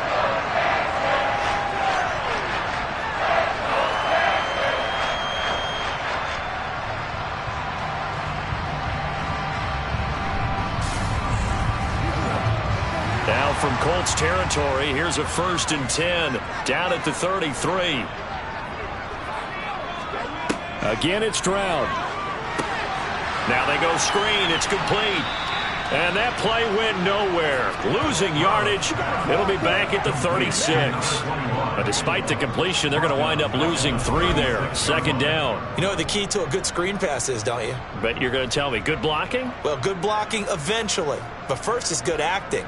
You want to let the defenders go past you, leak out to whichever side or even in the middle where you want to set up the screen, and then you do your blocking.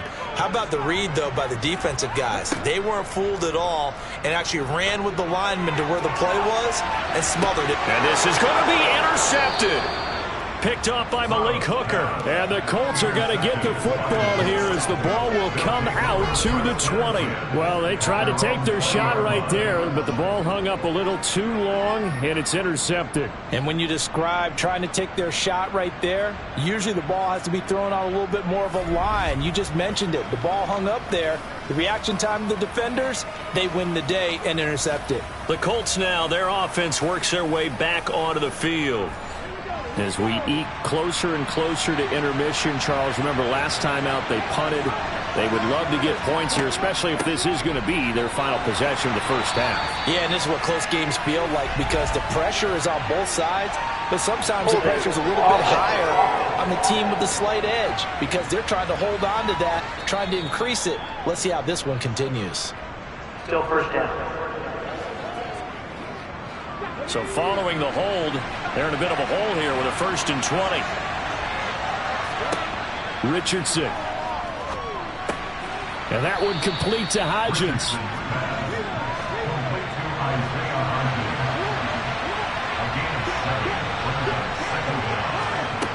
Back to throw. Here's Richardson. He'll find Hodgins there complete. 2nd quarter action with 1:59 remaining. Coming up at halftime, I'll go from one personality, that's you, Charles Davis, to another one in Orlando, the coach. He'll have stats and scores from around the NFL. You and Jonathan Coachman both larger than life. No doubt about it. But you're stuck with me in this booth, yes, and he's miles away and smiling. And happy. So they're forced to punt on 4th as this one's away. This is brought in at the 21. And that'll be a return of 12 following a very nice punt. And the Texans will take over. And now out comes Houston. As the offense comes out here, Charles, remember they threw the interception last time out, but they were moving the football down the field. Looked like they were going to have a sustained drive that ended in points, but then the pick ensued. And because of that, there's no way you can call the last drive a success. Yes, there are things to build on because they found some play calls that worked. Now, they've got to build another drive and find a way to avoid the turnover that plagued it on the last one. Now this throw caught left side. And getting this just shy of midfield, they'll spot it at the 49. They get 14 on that one. Good for a Houston first down. And a good quarterback facing zone coverage. If he has just a little bit of time to survey the scene, that's what's going to happen. No doubt about it. If there's no pressure, he's going to continue to pick them apart because he'll have all that time to find someone open downfield. You can only cover for so long. So maybe they want to go to a zone blitz scheme, get a little bit more pressure. Remember when Carolina did that against Denver? They lost the game ultimately. They dropped the defensive end out, and he ended up with an interception in that game in Super Bowl 50. Maybe some sort of scheme like that to try and get more pressure at the passer. Looking downfield, and that's caught right side. He's got his man. Call that a very strong gain of 24. Slant route's effective no matter who's running the route and catching the ball. But when you have a receiver of that stature, you have to be a little bit more precise throwing it. You don't have the same catch radius with the bigger targets.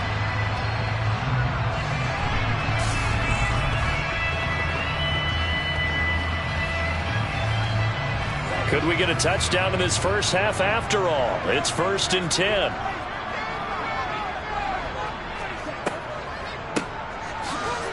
And he'll just plow right into a host of tacklers.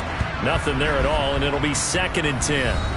Now the Texans will use one of their 2 remaining timeouts as they get the stoppage with a little over 50 seconds to go in the first half. The second down throw now from Stroud. It's a short one here, complete to the tight end. And he's brought down inside the 20 at the 18-yard line. Quick hitter here, it's complete. And he is out of bounds, but first he gets it inside the 10 to the 7. It's an 11-yard pickup. Thought they'd run it on 3rd and 1, not the case. Just picking up yardage in bunches here these last few plays. They have moved right down the field, and just like that, they can be set up with a 1st and goal.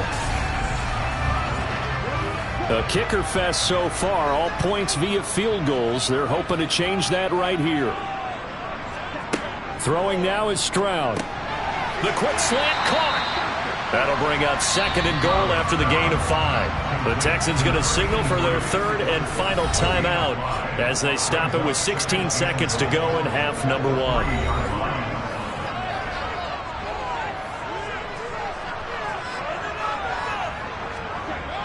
Stroud.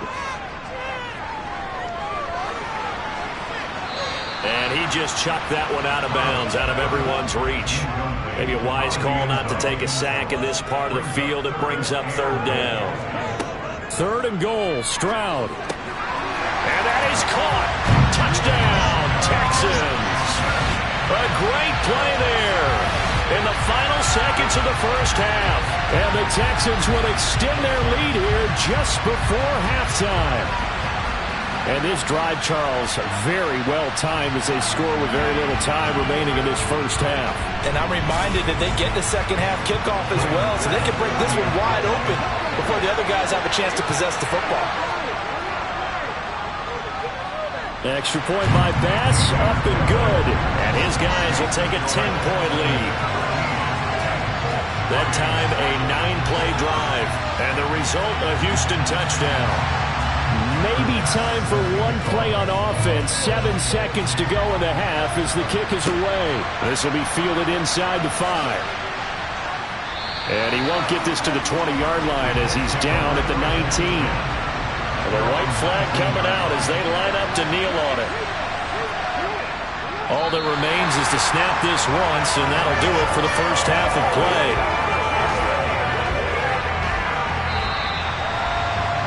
So it's on to halftime in this AFC divisional round matchup. As we'll get you over to Orlando, where standing by is Jonathan Coachman. He has our EA Sports halftime report. Okay, Brandon, thanks very much. This fourth and final matchup on this divisional round weekend. We'll get back to you guys in just a moment.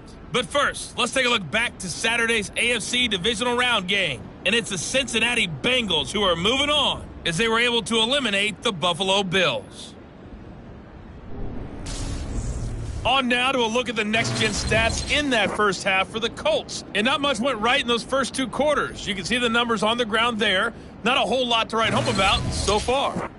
And meanwhile, for the Texans, you get a look at what they were able to do throwing the football. And whatever they've done, it's worked, as they have the lead through 2 quarters of play. All right, Coach, thank you, and we welcome everyone back for quarter number 3. Win or go home, that's the name of the game, and we're back underway with the second half of this AFC divisional round. And the Texans getting ready to go here to begin the third quarter. And they're in the position they expected to be in. They've got the lead, home crowd behind them, and they're looking toward making that next step in these playoffs. And I think a key for them is to put together some good, long, extended drives. Work the run in a little more with that big offensive line. I'm not saying get away from throwing the football. That's still working. But if they run it more effectively, they may get even bigger plays in the passing game. Second and 10, Stroud to throw yet again here. Finding his safety valve here. That's complete. And he'll be out of bounds across the 30-yard line. From the gun on third down, here's Stroud. He rifles one that's intercepted. Picked off by Isaiah Rodgers.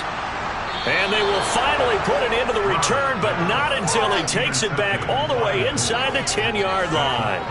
That is just what this defense was hoping for, an interception on the opening possession of this third quarter. Obviously didn't want to surrender a touchdown and fall even farther behind. And we've gotten to know this team a little bit, haven't we? Couldn't you just see their defensive leaders telling the offensive guys, telling the quarterback, don't worry, we got you to start things off. You take it from there. Here's the Colts now as they get ready for their first possession on offense of the second half. And they start in the best of all positions, first and goal. Richardson looking to throw. Touchdown, Colts! Michael Pittman. A 7-yard touchdown grab. And the Colts take the forced turnover on defense and convert it into 6 points. And that's exactly what you're supposed to do with good field position. You make the other side pay when you don't have far to go for the score.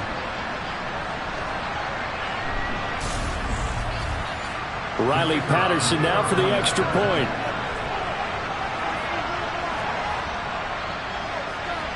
And he puts it through there within 3. It's 13-10. A nice, tidy little drive there, getting the ball in excellent field position, and only 1 play to score it.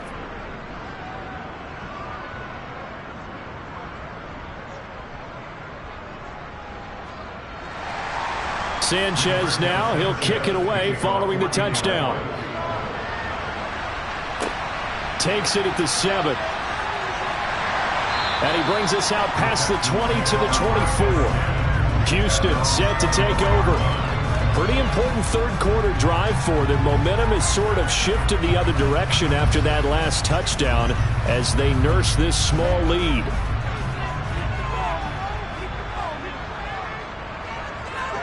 Now they'll throw it with Stroud here, first and 10. Oh, he's got a man wide open, complete.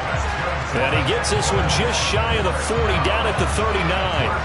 15 yards is the pickup there, and the drive starting very nicely. First down. As they began this drive, I was wondering how they were going to attack since they're playing with the lead. Would they continue to try and push the ball downfield? Well, after one play, it appears that the answer is yes. From up near the 40 now after the big play to start, here's another first and 10. Stroud now on first and 10. And his throw is incomplete. So line of scrimmage still the 39 on second and 10. Pierce takes it straight ahead. And he'll get this up past the 45 to the 47. 43 yards rushing for him now in the ball game. That was a good run, probably right on the edge of breaking into something really big. So the defensive guys right now are talking about, okay, what can we do to slow him down before he truly gets started?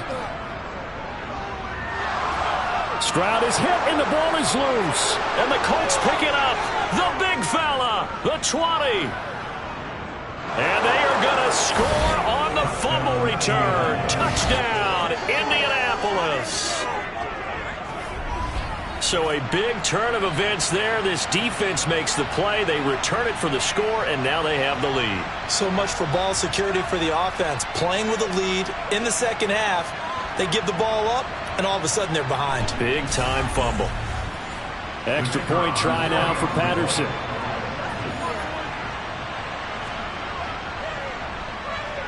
And that will make this a 4-point game.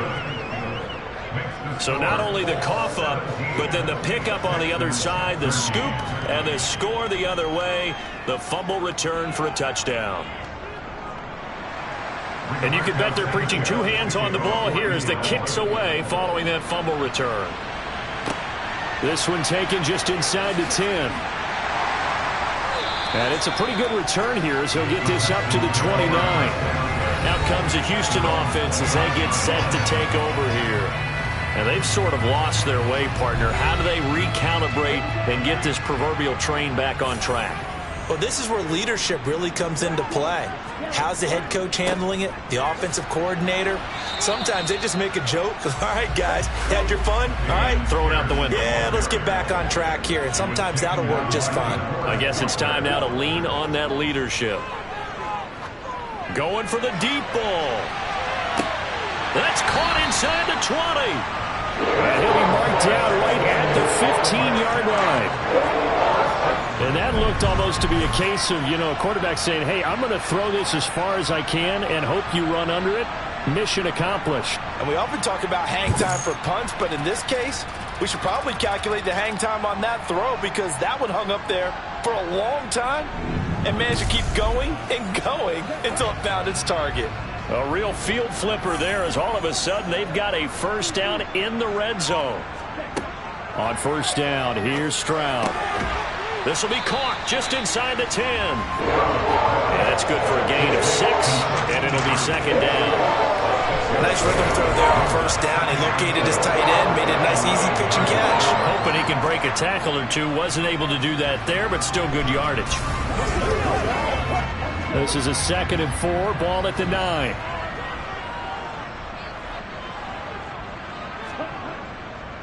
Pierce now up the middle. And he's able to get it down to the 2-yard line. That leads us to a 1st and goal. It's a pickup of 8. We use the word relentless a lot with guys who are aggressive on the field. In this case, it really fits, doesn't it? How about his ability to break tackles and his feet never stop moving?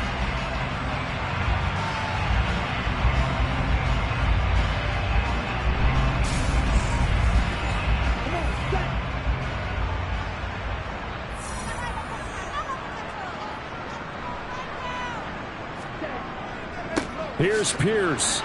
Touchdown, Houston. The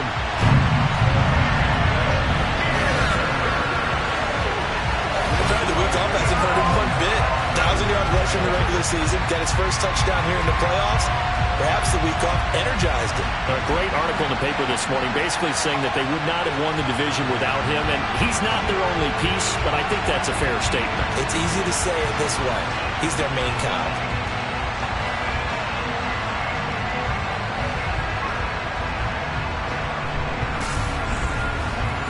Here's Bass now for the extra point.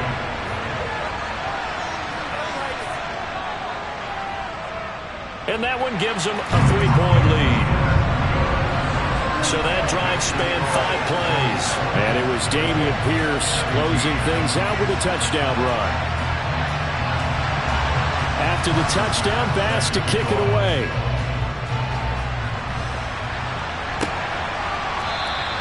The return man down to a knee, and this will come out to the 25-yard line. The Indianapolis offense ready to go again.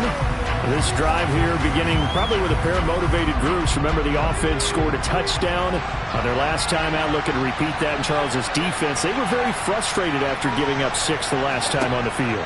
And frankly, it's just a battle of wills in a lot of ways because you know they're both motivated, they both game plan for this drive, and they both have specific outcomes in mind. To me, it just comes down to who can execute better and which side can step up and assert its will over the other.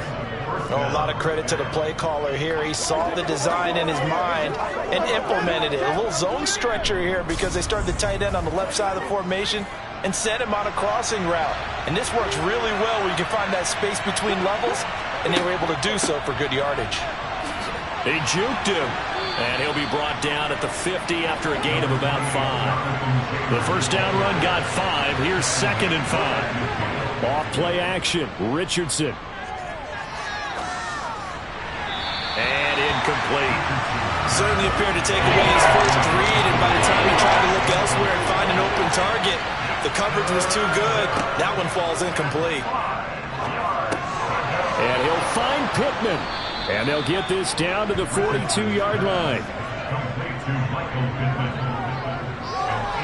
And Brandon, from our time in college football, where receivers weren't running the traditional NFL route tree, one thing they did learn: find open areas, find soft spots, and set up and catch the ball. And I think we just saw that there. Yeah, we saw that indeed, picking up the first.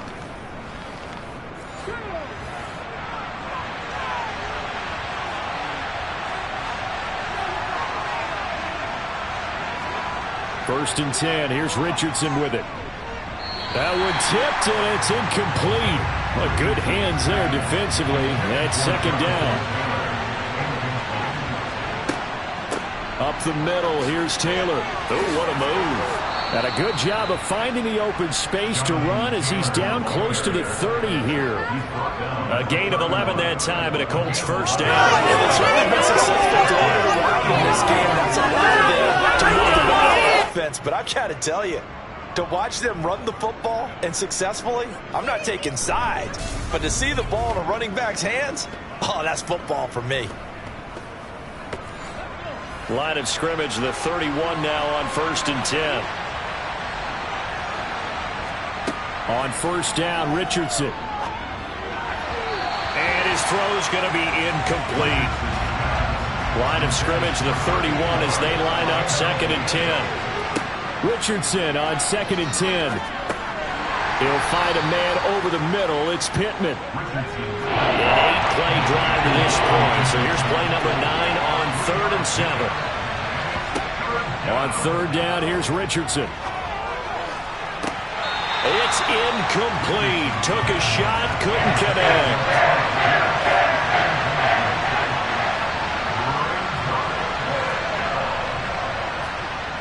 Patterson's kick is good.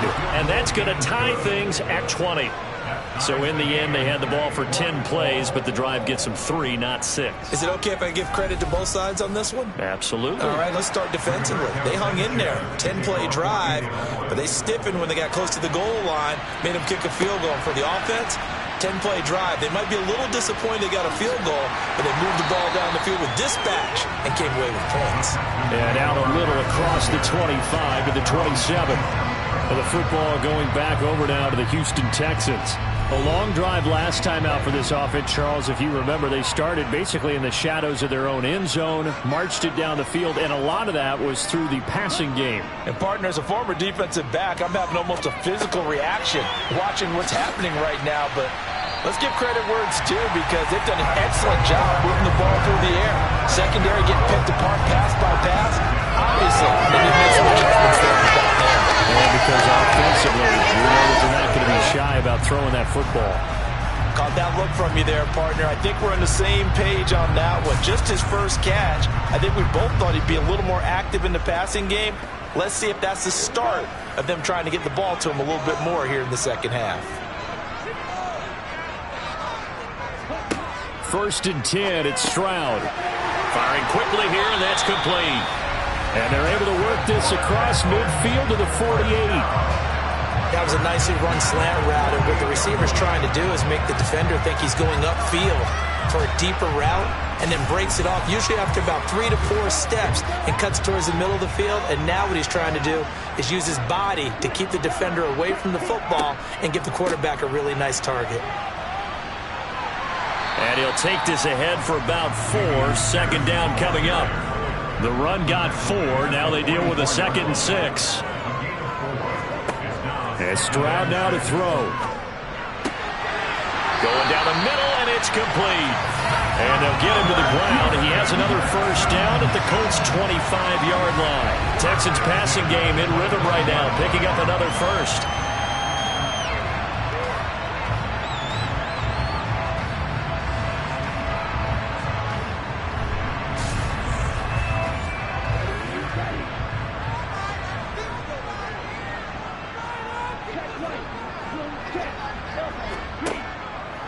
Handoff right side to Pierce. And he's going to be hemmed in and brought down right at the line of scrimmage.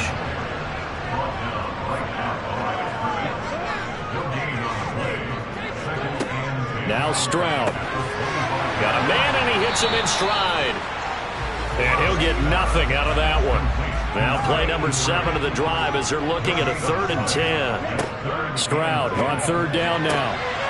This will be caught inside the 10. And brought down, but not before they get it inside the 10 to the 7. They're able to convert on 3rd down, and that sets up a 1st and goal.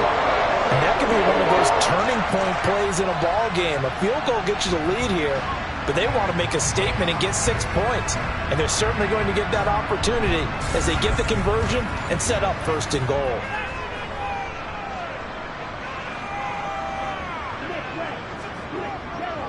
They'll run here with Pierce. And he'll be stopped just outside the 5 at the 6. The 6-yard line, the line of scrimmage on 2nd and goal.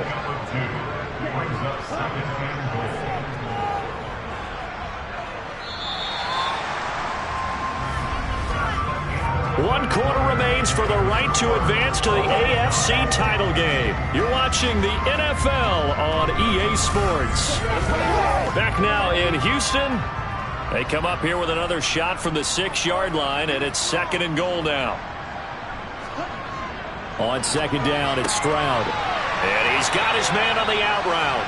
And just shy of the goal line as he's out of bounds right at the 1. 5 yards that time on the completion, and now it's 3rd and goal.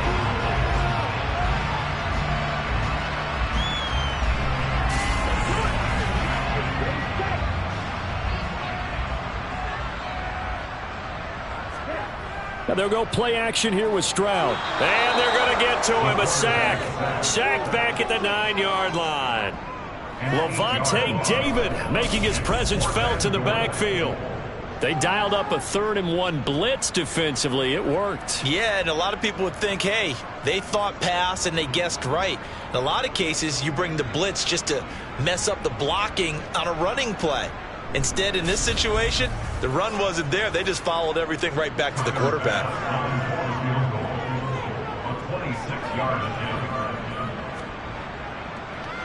The kick by Bass is good. And they have taken the lead here in the 4th quarter. Well, I don't know if they would have gone for it on 4th and goal anyway, but the sack on 3rd down pretty much made their mind up for it. You're exactly right about that. And this is a tough place on the field to take a sack because, as you just noted, it took the decision-making away from them. Now they have to go for a field goal instead of potentially going for it. And he's up past the 20 to the 22-yard line. The Colts offensive unit ready to see what they can do here.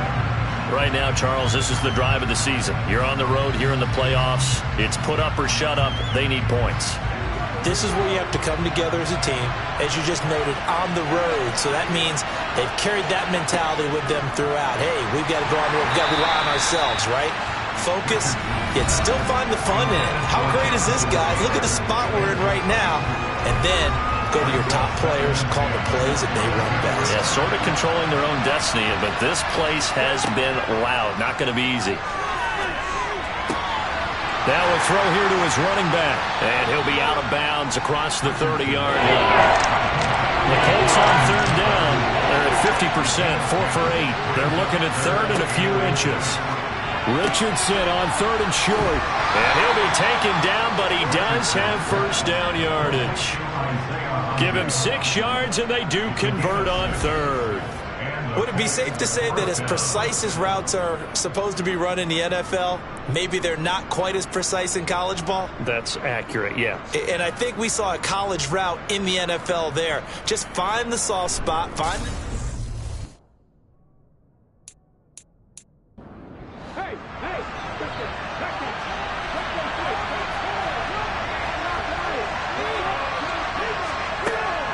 First and 10, Taylor now. And they will only muster a yard here to the 38.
Texans are moving on as we say so long, everybody.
It's time for the AFC Championship, and the road to a Super Bowl goes to...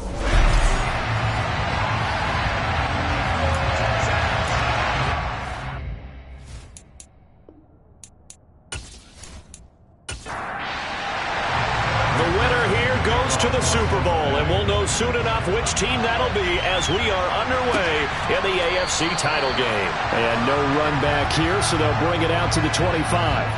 So out come the Texans for their opening drive. And they'll be led out by their third-year quarterback. And we can talk all we want about football being a team game and leaning on different parts and aspects in order to get it done. And that's entirely true during the regular season.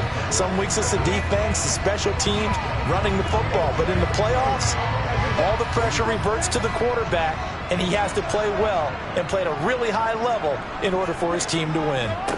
They'll start on the ground with Pierce. And he'll manage to pick up about 4. It's second down. 2nd and 6, just inside the 30. Stroud now on second down. And he's got his man in stride, complete. That one a first down pickup of 8.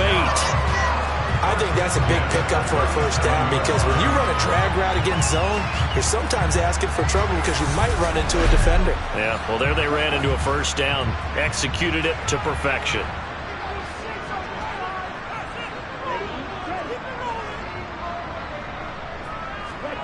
Play action. Stroud now. Toward the sideline, and look at that catch. Dragging the toes, and that's going to be a first down. Well done. A new set of downs after a strong pickup of 16 yards. Well, I think when they look at their offense, they think to themselves, weapons everywhere, and they want to move the ball around. They want to spread it to different people, but you absolutely know they want to get this man involved as well, and that's what they just did on that play. So they'll come up in Bengals territory now with a 1st and 10 at the 47. Well, they'll run it here on the jet sweep. And past the 35, he'll be dropped a yard or 2 shy of the 30. A good gain again. That's now 31 yards combined on those last 2 plays. An excellent run there coming from out wide. And we used to consider these jet sweeps to be gadget plays or something a little bit unusual, right? But now most teams have some version of this play in their playbook. And I think it's a lot because of the receivers that are being developed nowadays. These guys look like running backs even though they're playing out on the perimeter. Stroud to the air on 1st and 10. Washington with a catch, middle of the field.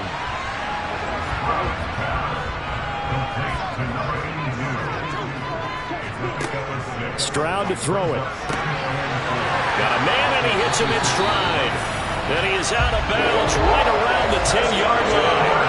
Tally that is catch number 1 for him in this AFC Championship. It's a first down.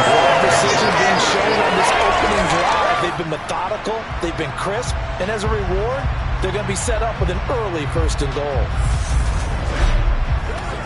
Scoring first, so critical in the postseason. They've got it here, 1st and goal. Stroud looking to throw. And he's got his man in stride, complete. The 6-yard line, the line of scrimmage on 2nd and goal. Hands it off out of the gun. And he's going to get him about 3 yards closer. He's down to about the 2. This opening drive has taken him to the 2, but now they come up on a 3rd and goal. They'll try to run with Pierce. What a stand so far defensively, and now that's going to bring up a 4th and goal. So a decision to be made. Is this something, opening drive maybe they discussed before the game? They had to, and that's the responsible way of getting ready for a game. You go through situations with your staff, you go through scenarios, and you read your team. If we're in this spot and we're moving the ball well, is this a time to go for it, or is it a time to be a little bit cautious? I think in this case, he feels good about his team. He should go for it.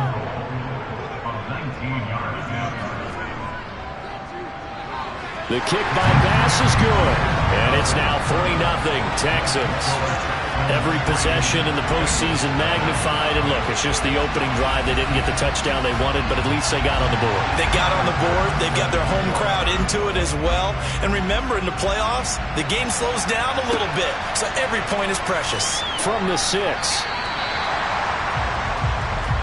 Here are the Bengals on offense, and here is Joe Burrow ready to lead them at quarterback. Hey, we all love a good story, and what we like even more, guys who can fight through adversity. Joe Burrow coming out of high school, goes to Ohio State, doesn't get a chance to start, transfers to LSU, not thought to be a top prospect, ends up the #1 pick in the draft, and justifies it. Tremendous play, excellent mobility, and leadership off the charts. Burrow and the Bengals with a 1st and 10 at their own 20-yard line. They'll try and start this drive in the air. They'll set up the screen here to Mixon. And he's going to lose yardage here. Back to his own 18.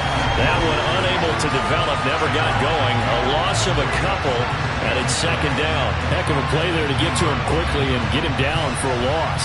I think they did a really nice job getting ready for this game, scouting, watching film, and understanding defensively what the play design was. Looking to throw again on 2nd down. Burrow, man open, that's Jamar Chase complete. They'll need 5 on this play to move the sticks. From the shotgun, it's Burrow.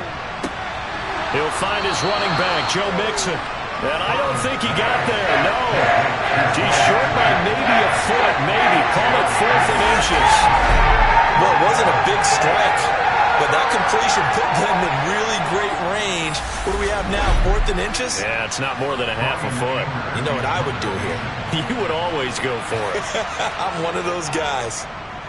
Anger is on to punt, and he gets this one away. A big kick that time, 52 yards. And it will be 1st and 10 as they take over. So now we get set to see Houston for their 2nd drive of the ball game. They've got a 3-0 lead and the football as they start 1st and 10.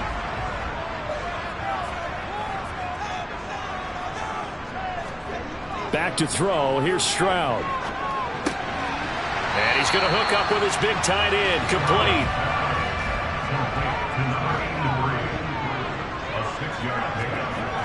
The 2nd down throw now from Stroud. And a quick throw here. That's complete. From the 34 now, here's 1st and 10.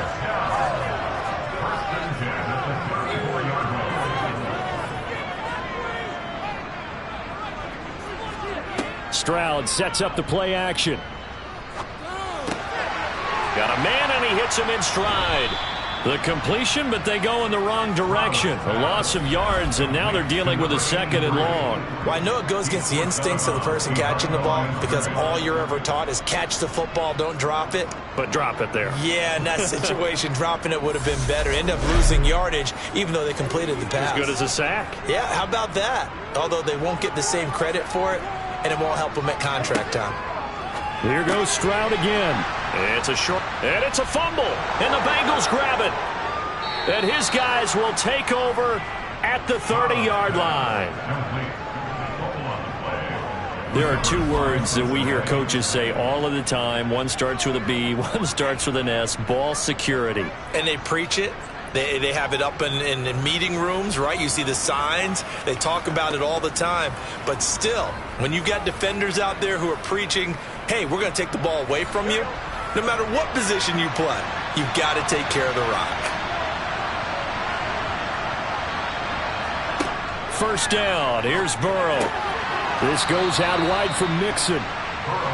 And they're going to move it down inside the 25. From the 24. Burrow. He's got Smith here. And they're going to get this down to about the 17-yard line here. The start for them near flawless. Defense gets them a 3 and out. 2 quick pass connections on offense. So that's how a team works together. Just what you described. Get them the ball, give them a little momentum, and they're capitalizing off of that. Thanks a lot, guys. Now a throw to the end zone on 1st down, but it winds up incomplete. So now 2nd and 10 after the incompletion on 1st down. On the ground, this is Joe Mixon. And he'll be stopped after a gain of only a couple down to the 15-yard line. On third down, Burrow. Throwing the out route, finding Boyd for the completion. And the Bengals are going to have first and goal as they try to finish off this drive with 6 points. I think he has to be saying to himself, how did that not end up a touchdown? Remember, you just need the tip of the ball to cross the plane. It's not going to get there, but they're going to be set up in great shape with first and goal.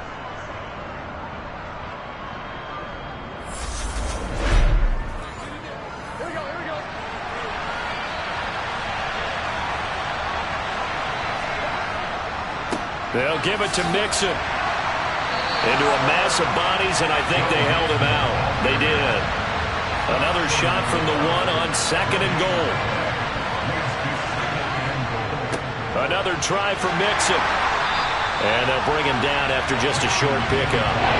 They'd really like to make the short field pay off. We'll see if they can, but this is third and goal. Mixon trying to punch it in.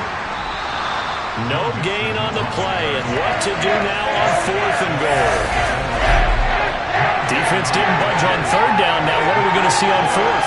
We're soon to find out, but does this feel like old school football or what? Oh, right? yeah. This is an old-fashioned goal line stand. I know what I would call on offense. I would go for it. And I want some type of a play where my quarterback has a chance to run it or throw it. I don't just want one static play. So on fourth down, off goes Burrow. On comes Evan McPherson for the Bengal field goal. From the left hash, he'll have to cut this at a tight angle. McPherson's kick is good. And that will tie us at 3-3. So the defense are able to force their first turnover of the game, and then they add on to that by getting the field goal. And you don't just want to take the ball away from your opponent, partner. You want to make them hurt as well. And if you don't score yourself on defense, turn it over to your offense and have them put points on the board. And he'll decide to not bring this one out as their drive will begin at the 25. And the Texans set to come onto the field. And last time they coughed it up, led to a field goal. They're fortunate that it only led to a field goal, but still, they're not happy about it. Could you sense the relief, though, when they only gave up the field goal and they were able to trot back out on the field and start this drive, a little more pep in their step because it didn't cost their team a touchdown, but they know they've got to do it a lot better than they did on the last possession. The coach will just be relieved, though, if they recoup with a score here, right? I think coach will be ecstatic to see them pick themselves back up and now take it downfield, punching the end zone without turning it over. 10 yards there, good enough for a Texan first down.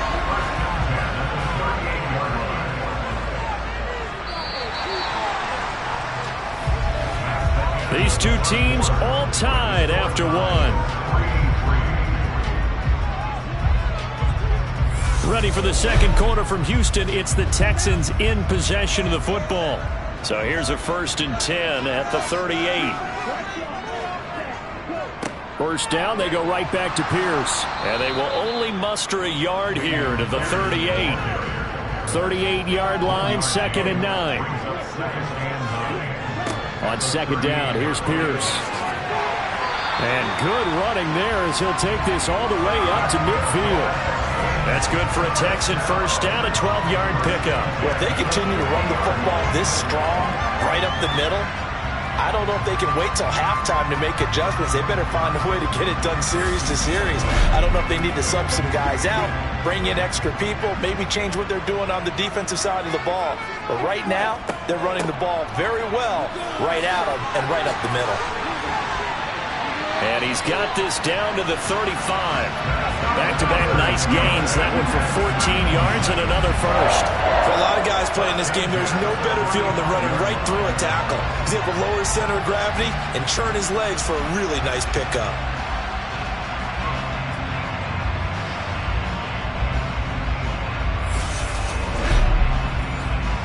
This offense finding its legs now. Here's another 1st and 10. Now to change things up, Stroud will throw it. Wide open receiver complete. And they're going to be set up down around the 15-yard line. A good pickup there, 21 yards. Well, coaches always talk about finding balance on offense. I don't think you get much more balance than this. Big-time run, big-time pass. A 1-2 combination. Looked pretty good. How about that? Let's see if they can continue to take that kind of a punch, though. Line of scrimmage, the 15. It's 1st and 10. 1st and 10, it's Pierce. He takes us down to about the 12 for a gain of 3.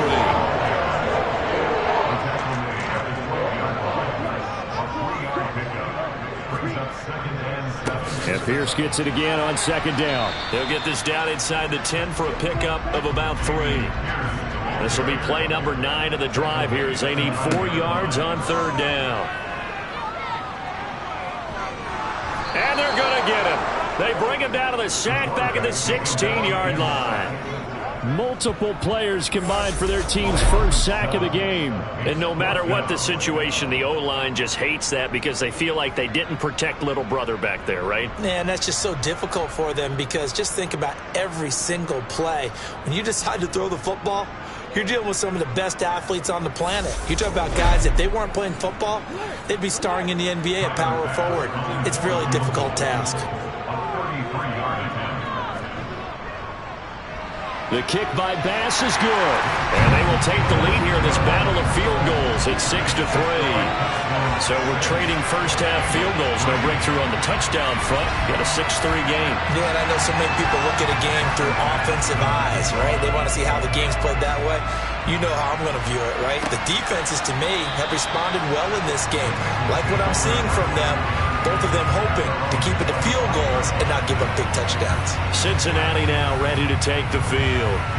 And last time they got 3 points, but it was a chip shot field goal. And when you go to the sideline after a chip shot field goal, maybe the offense not too happy. It's a balancing act, isn't it? Because you're exactly right. They're none too pleased that they didn't punch it in for 6 points. But they also have to remember they did put points on the board. 3 points is 3 points. And in this league, you take points when you can get them. Not easily done. Over the middle, and it's incomplete. This offense so far on 3rd down, just 1 for 3 thus far. This will be 3rd and 6. Now it's Burrow. He's going to launch this thing way downfield. And that will be incomplete. Well, they weren't scared to let it fly, but it falls to the ground and brings up 4th down. On to punt now, Anger as he boots this one away. A pretty good punt, but a nice 13-yard return. And out will come the offense as they take over. And now out comes Houston. And they're not going to play this conservative, I don't think. They had the field goal last time, and they're up, but they're looking to put a drive in the end zone. Oh, I agree with you totally. No one goes out on the field and says, all right, let's just settle for 3, except in certain situations, trying to ice a game, that sort of deal. Most of the time, it's end zone, and that's what you're thinking, and I believe that's exactly what they're thinking as they begin this one. Yeah, no quarterback ever goes out there saying, hey, let's get 3, right? Not one that I've ever met. Now this one complete downfield on the left side. And the tackle going to be made at the 38. Well, this is where reading defenses and practice time comes into play. You got to know what you're running versus zone versus man and how to run the proper route. And they just executed that one pretty well.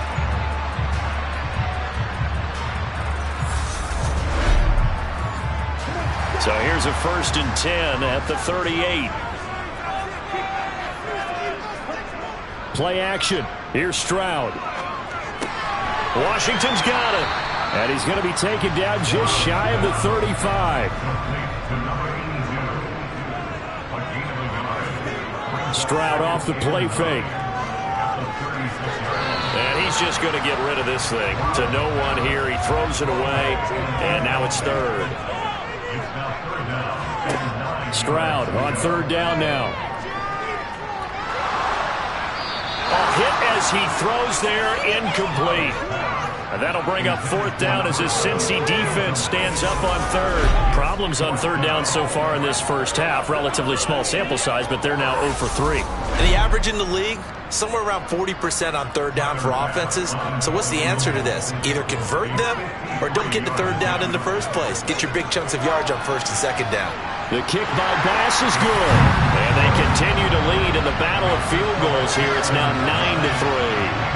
So he's been a busy man here in this first half. That's 3 field goals for him now. And not just 3 field goals, but 3 for 3. So even though the offense has struggled a bit putting it in the end zone, has still been able to come away with points due to his leg.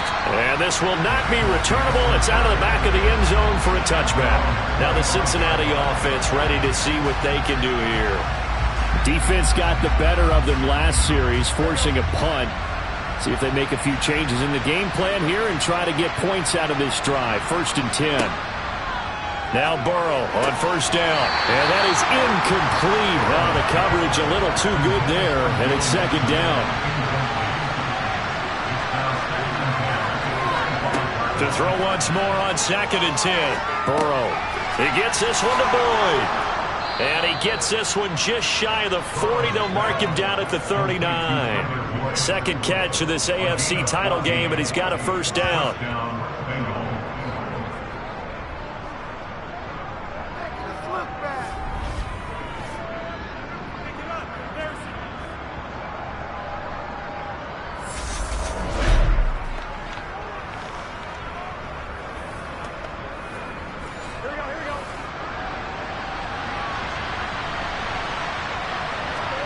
Now Burrow.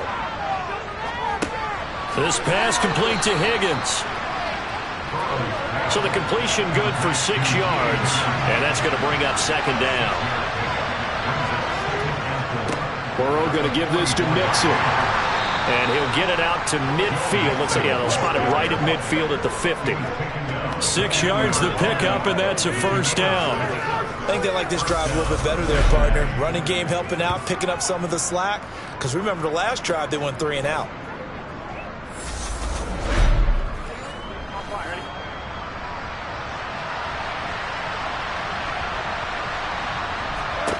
From midfield now, Burrow.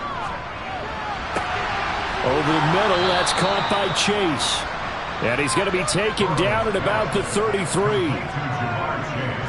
Oh, that was a pretty route right there because it's all about finding a window on a route like that. He lined up on his left, ran the deep in route over the middle, and the ball was right where it needed to be. Really good trust between quarterback and receiver. Really good completion. So they'll come up 1st and 10 now from the 33.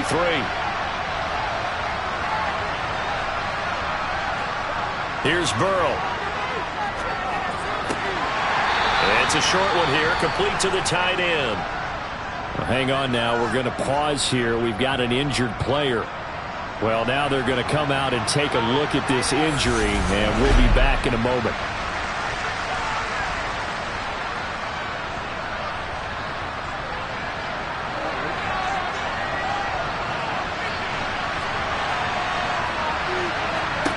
To throw again on 2nd down. Burrow over the middle. He finds Higgins. And he's going to be taken down at the 28-yard line. From the gun on 3rd down is Burrow. Oh, this will be incomplete. The rush gets home just as he was letting that go. That could have been worse. Instead, it's 4th down. His back has been dependable safety valve all game, so he went back to him, and his first read was covered. Just unable to connect, so the play results in no gain. McPherson's kick is good. And that trims the lead to 3. It's 9-6 now. Well, in a close game like this, obviously you want the touchdown, but certainly they will take the 3. And they'll be okay with that, but let's throw a little credit to the defense as well. I'm just glad this doesn't come down to a debate, right? Which side won, partner? Because the defense, hey, we didn't give up a touchdown. The offense, hey, we put 3 on the board. Either way you look at it, I think both sides gained something out of that drive. Houston set to take over.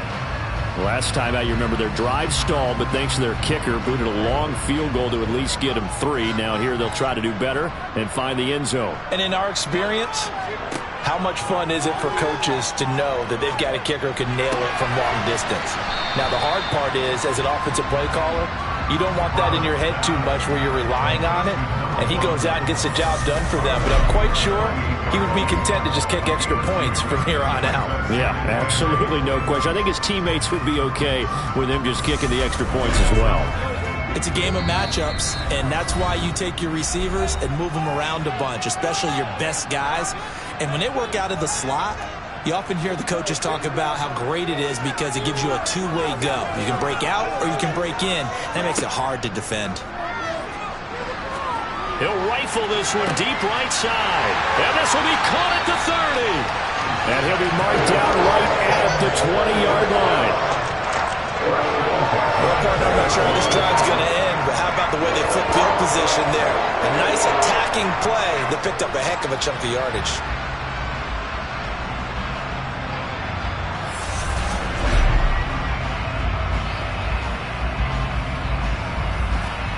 So the field flips here as they'll go to work at the 20 now on 1st and 10. Inside the red zone here. They'll look to throw. They'll try and set up the screen. It's complete. And they've got this down to about the 12-yard line. Now the Texans will burn the first of their timeouts as they'll stop it with just over a minute to go before halftime. And good yardage there on 1st down, because sometimes all you need to do on the screen is get one key block. That might set your man free, and that was pretty good pursuit to the football defensively, or it could have gone for more. And he's got his man in stride, complete. And the Texans are going to be looking at 1st and goal as they move this down to the 4-yard line.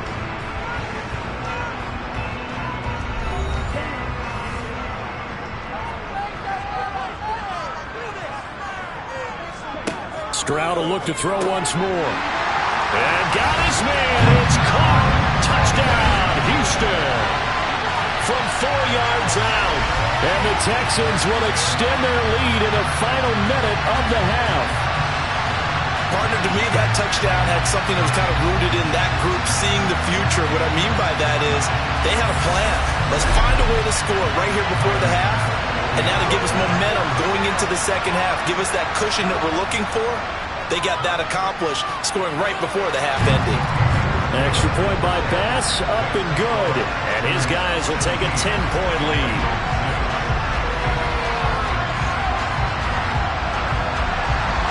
After the touchdown, Bass to kick it away.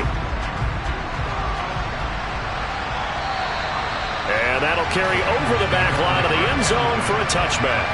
Ready to go on offense, out come the Bengals. Charles, you're down multiple scores, less than a minute left here, but with that deficit, they've got to try to at least work their way into field goal range to try to muster something out of this drive. And I'm going to go ahead and date myself one more time because I'm going to quote an old Smokey and the Bandit lyric. They've got a long way to go and a short time to get there, but they still have time to get it done. So I'm looking forward to watching them mount this drive and see if they can get some points out of it. Meanwhile, Burrow's throw here into the hands of Boyd. The Bengals going to use the second of their timeouts as they'll stop it with just over 40 seconds to go in the first half. Burrow going to fake to mix it and now look to throw. And his throw here's incomplete. They come up now 3rd and 5 following the incomplete pass. And Burrow going to throw again. And he's got his tight end, that's Smith.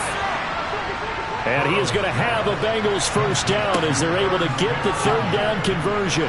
Looking deep downfield. This is caught inside the 15. Now the offense will burn their 3rd and final timeout as they stop it with 16 seconds to go in half number 1. That's to Chase. He's got it. Touchdown, Cincinnati. Jamar Chase. As the first half is winding down. And the Bengals are able to cut into this lead in the final seconds of the first half. So the late touchdown there, and that certainly changes things as we move toward halftime. Yeah, and there's a potential for things to change even more because, remember, they get the ball first to start the 3rd quarter. So they could potentially double up here and take the lead. A great opportunity for them. Extra point by McPherson, up and good. And the lead is down to a field goal. A drive that time of 6 plays. And it was Jamar Chase who finished it off with a touchdown reception. So not much time to speak of remaining in this first half as the kick's away. Takes it at the 7. And beyond the 20, but not by much. In fact, just a yard pass there to the 21. The Texans offense ready to go here for their next drive. And they're just going to run it here up the middle. And he'll just push his way forward for a few as the clock will run. So we come upon halftime in the AFC title game as we send you on over to Orlando for Jonathan Coachman in our EA Sports halftime report. Take it away, Coach. All right, Brandon, thanks. As always, one half remains in the battle to see who will take home that Lamar Hunt trophy and represent the AFC in the Super Bowl. We'll get back to you guys in just a moment. But first, time to look ahead to the NFC Championship coming up later today. And it should be a great one as well, as it's going to be one heck of a battle, that's for sure. Time now for a check of the next-gen stats for the Bengals in that first half. And despite the fact that they're down on the scoreboard, they were able to have some success throwing the football in that opening half. Meanwhile, for the Texans, they too were able to take advantage of a soft secondary, as both of these two teams really threw the ball at will in that first half. All right, Coach, thanks. Yeah, both teams likely to make some changes in what's been a closely fought battle to this point. From the 6. Oh, a dangerous return man showing it here. Still going past the 30. And he'll bring it back all the way. Touchdown, Bengals. Special teams coaches, they just want to keep it away from him because that's what he can do. And others have egos that their players can't keep up with. And they say, challenge him, kick it to him. The way he runs as fast as he is, I wouldn't challenge him at all. I'd do everything possible to keep it away. He is just a blur when he gets a full head of steam, and he got a full head of steam there. Extra point by McPherson, up and good. And that will make this a 4-point game.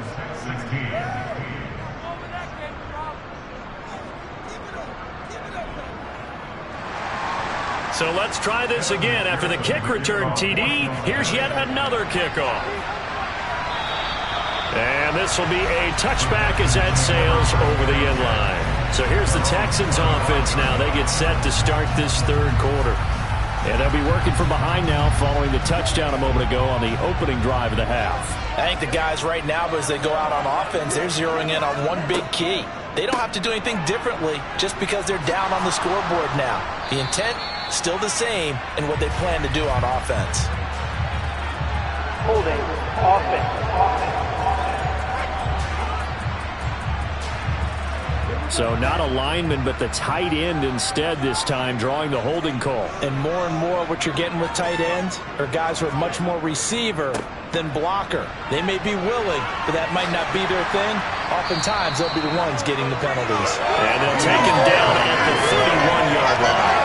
They get 14 yards, but not enough for the first down due to the previous penalty. Sometimes it's hard to believe, but there are times this game is about patience, isn't it?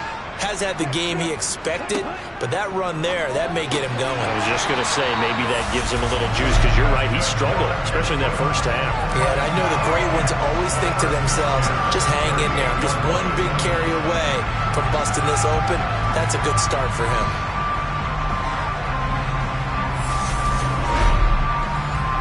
So here's a 1st and 10 at the 30.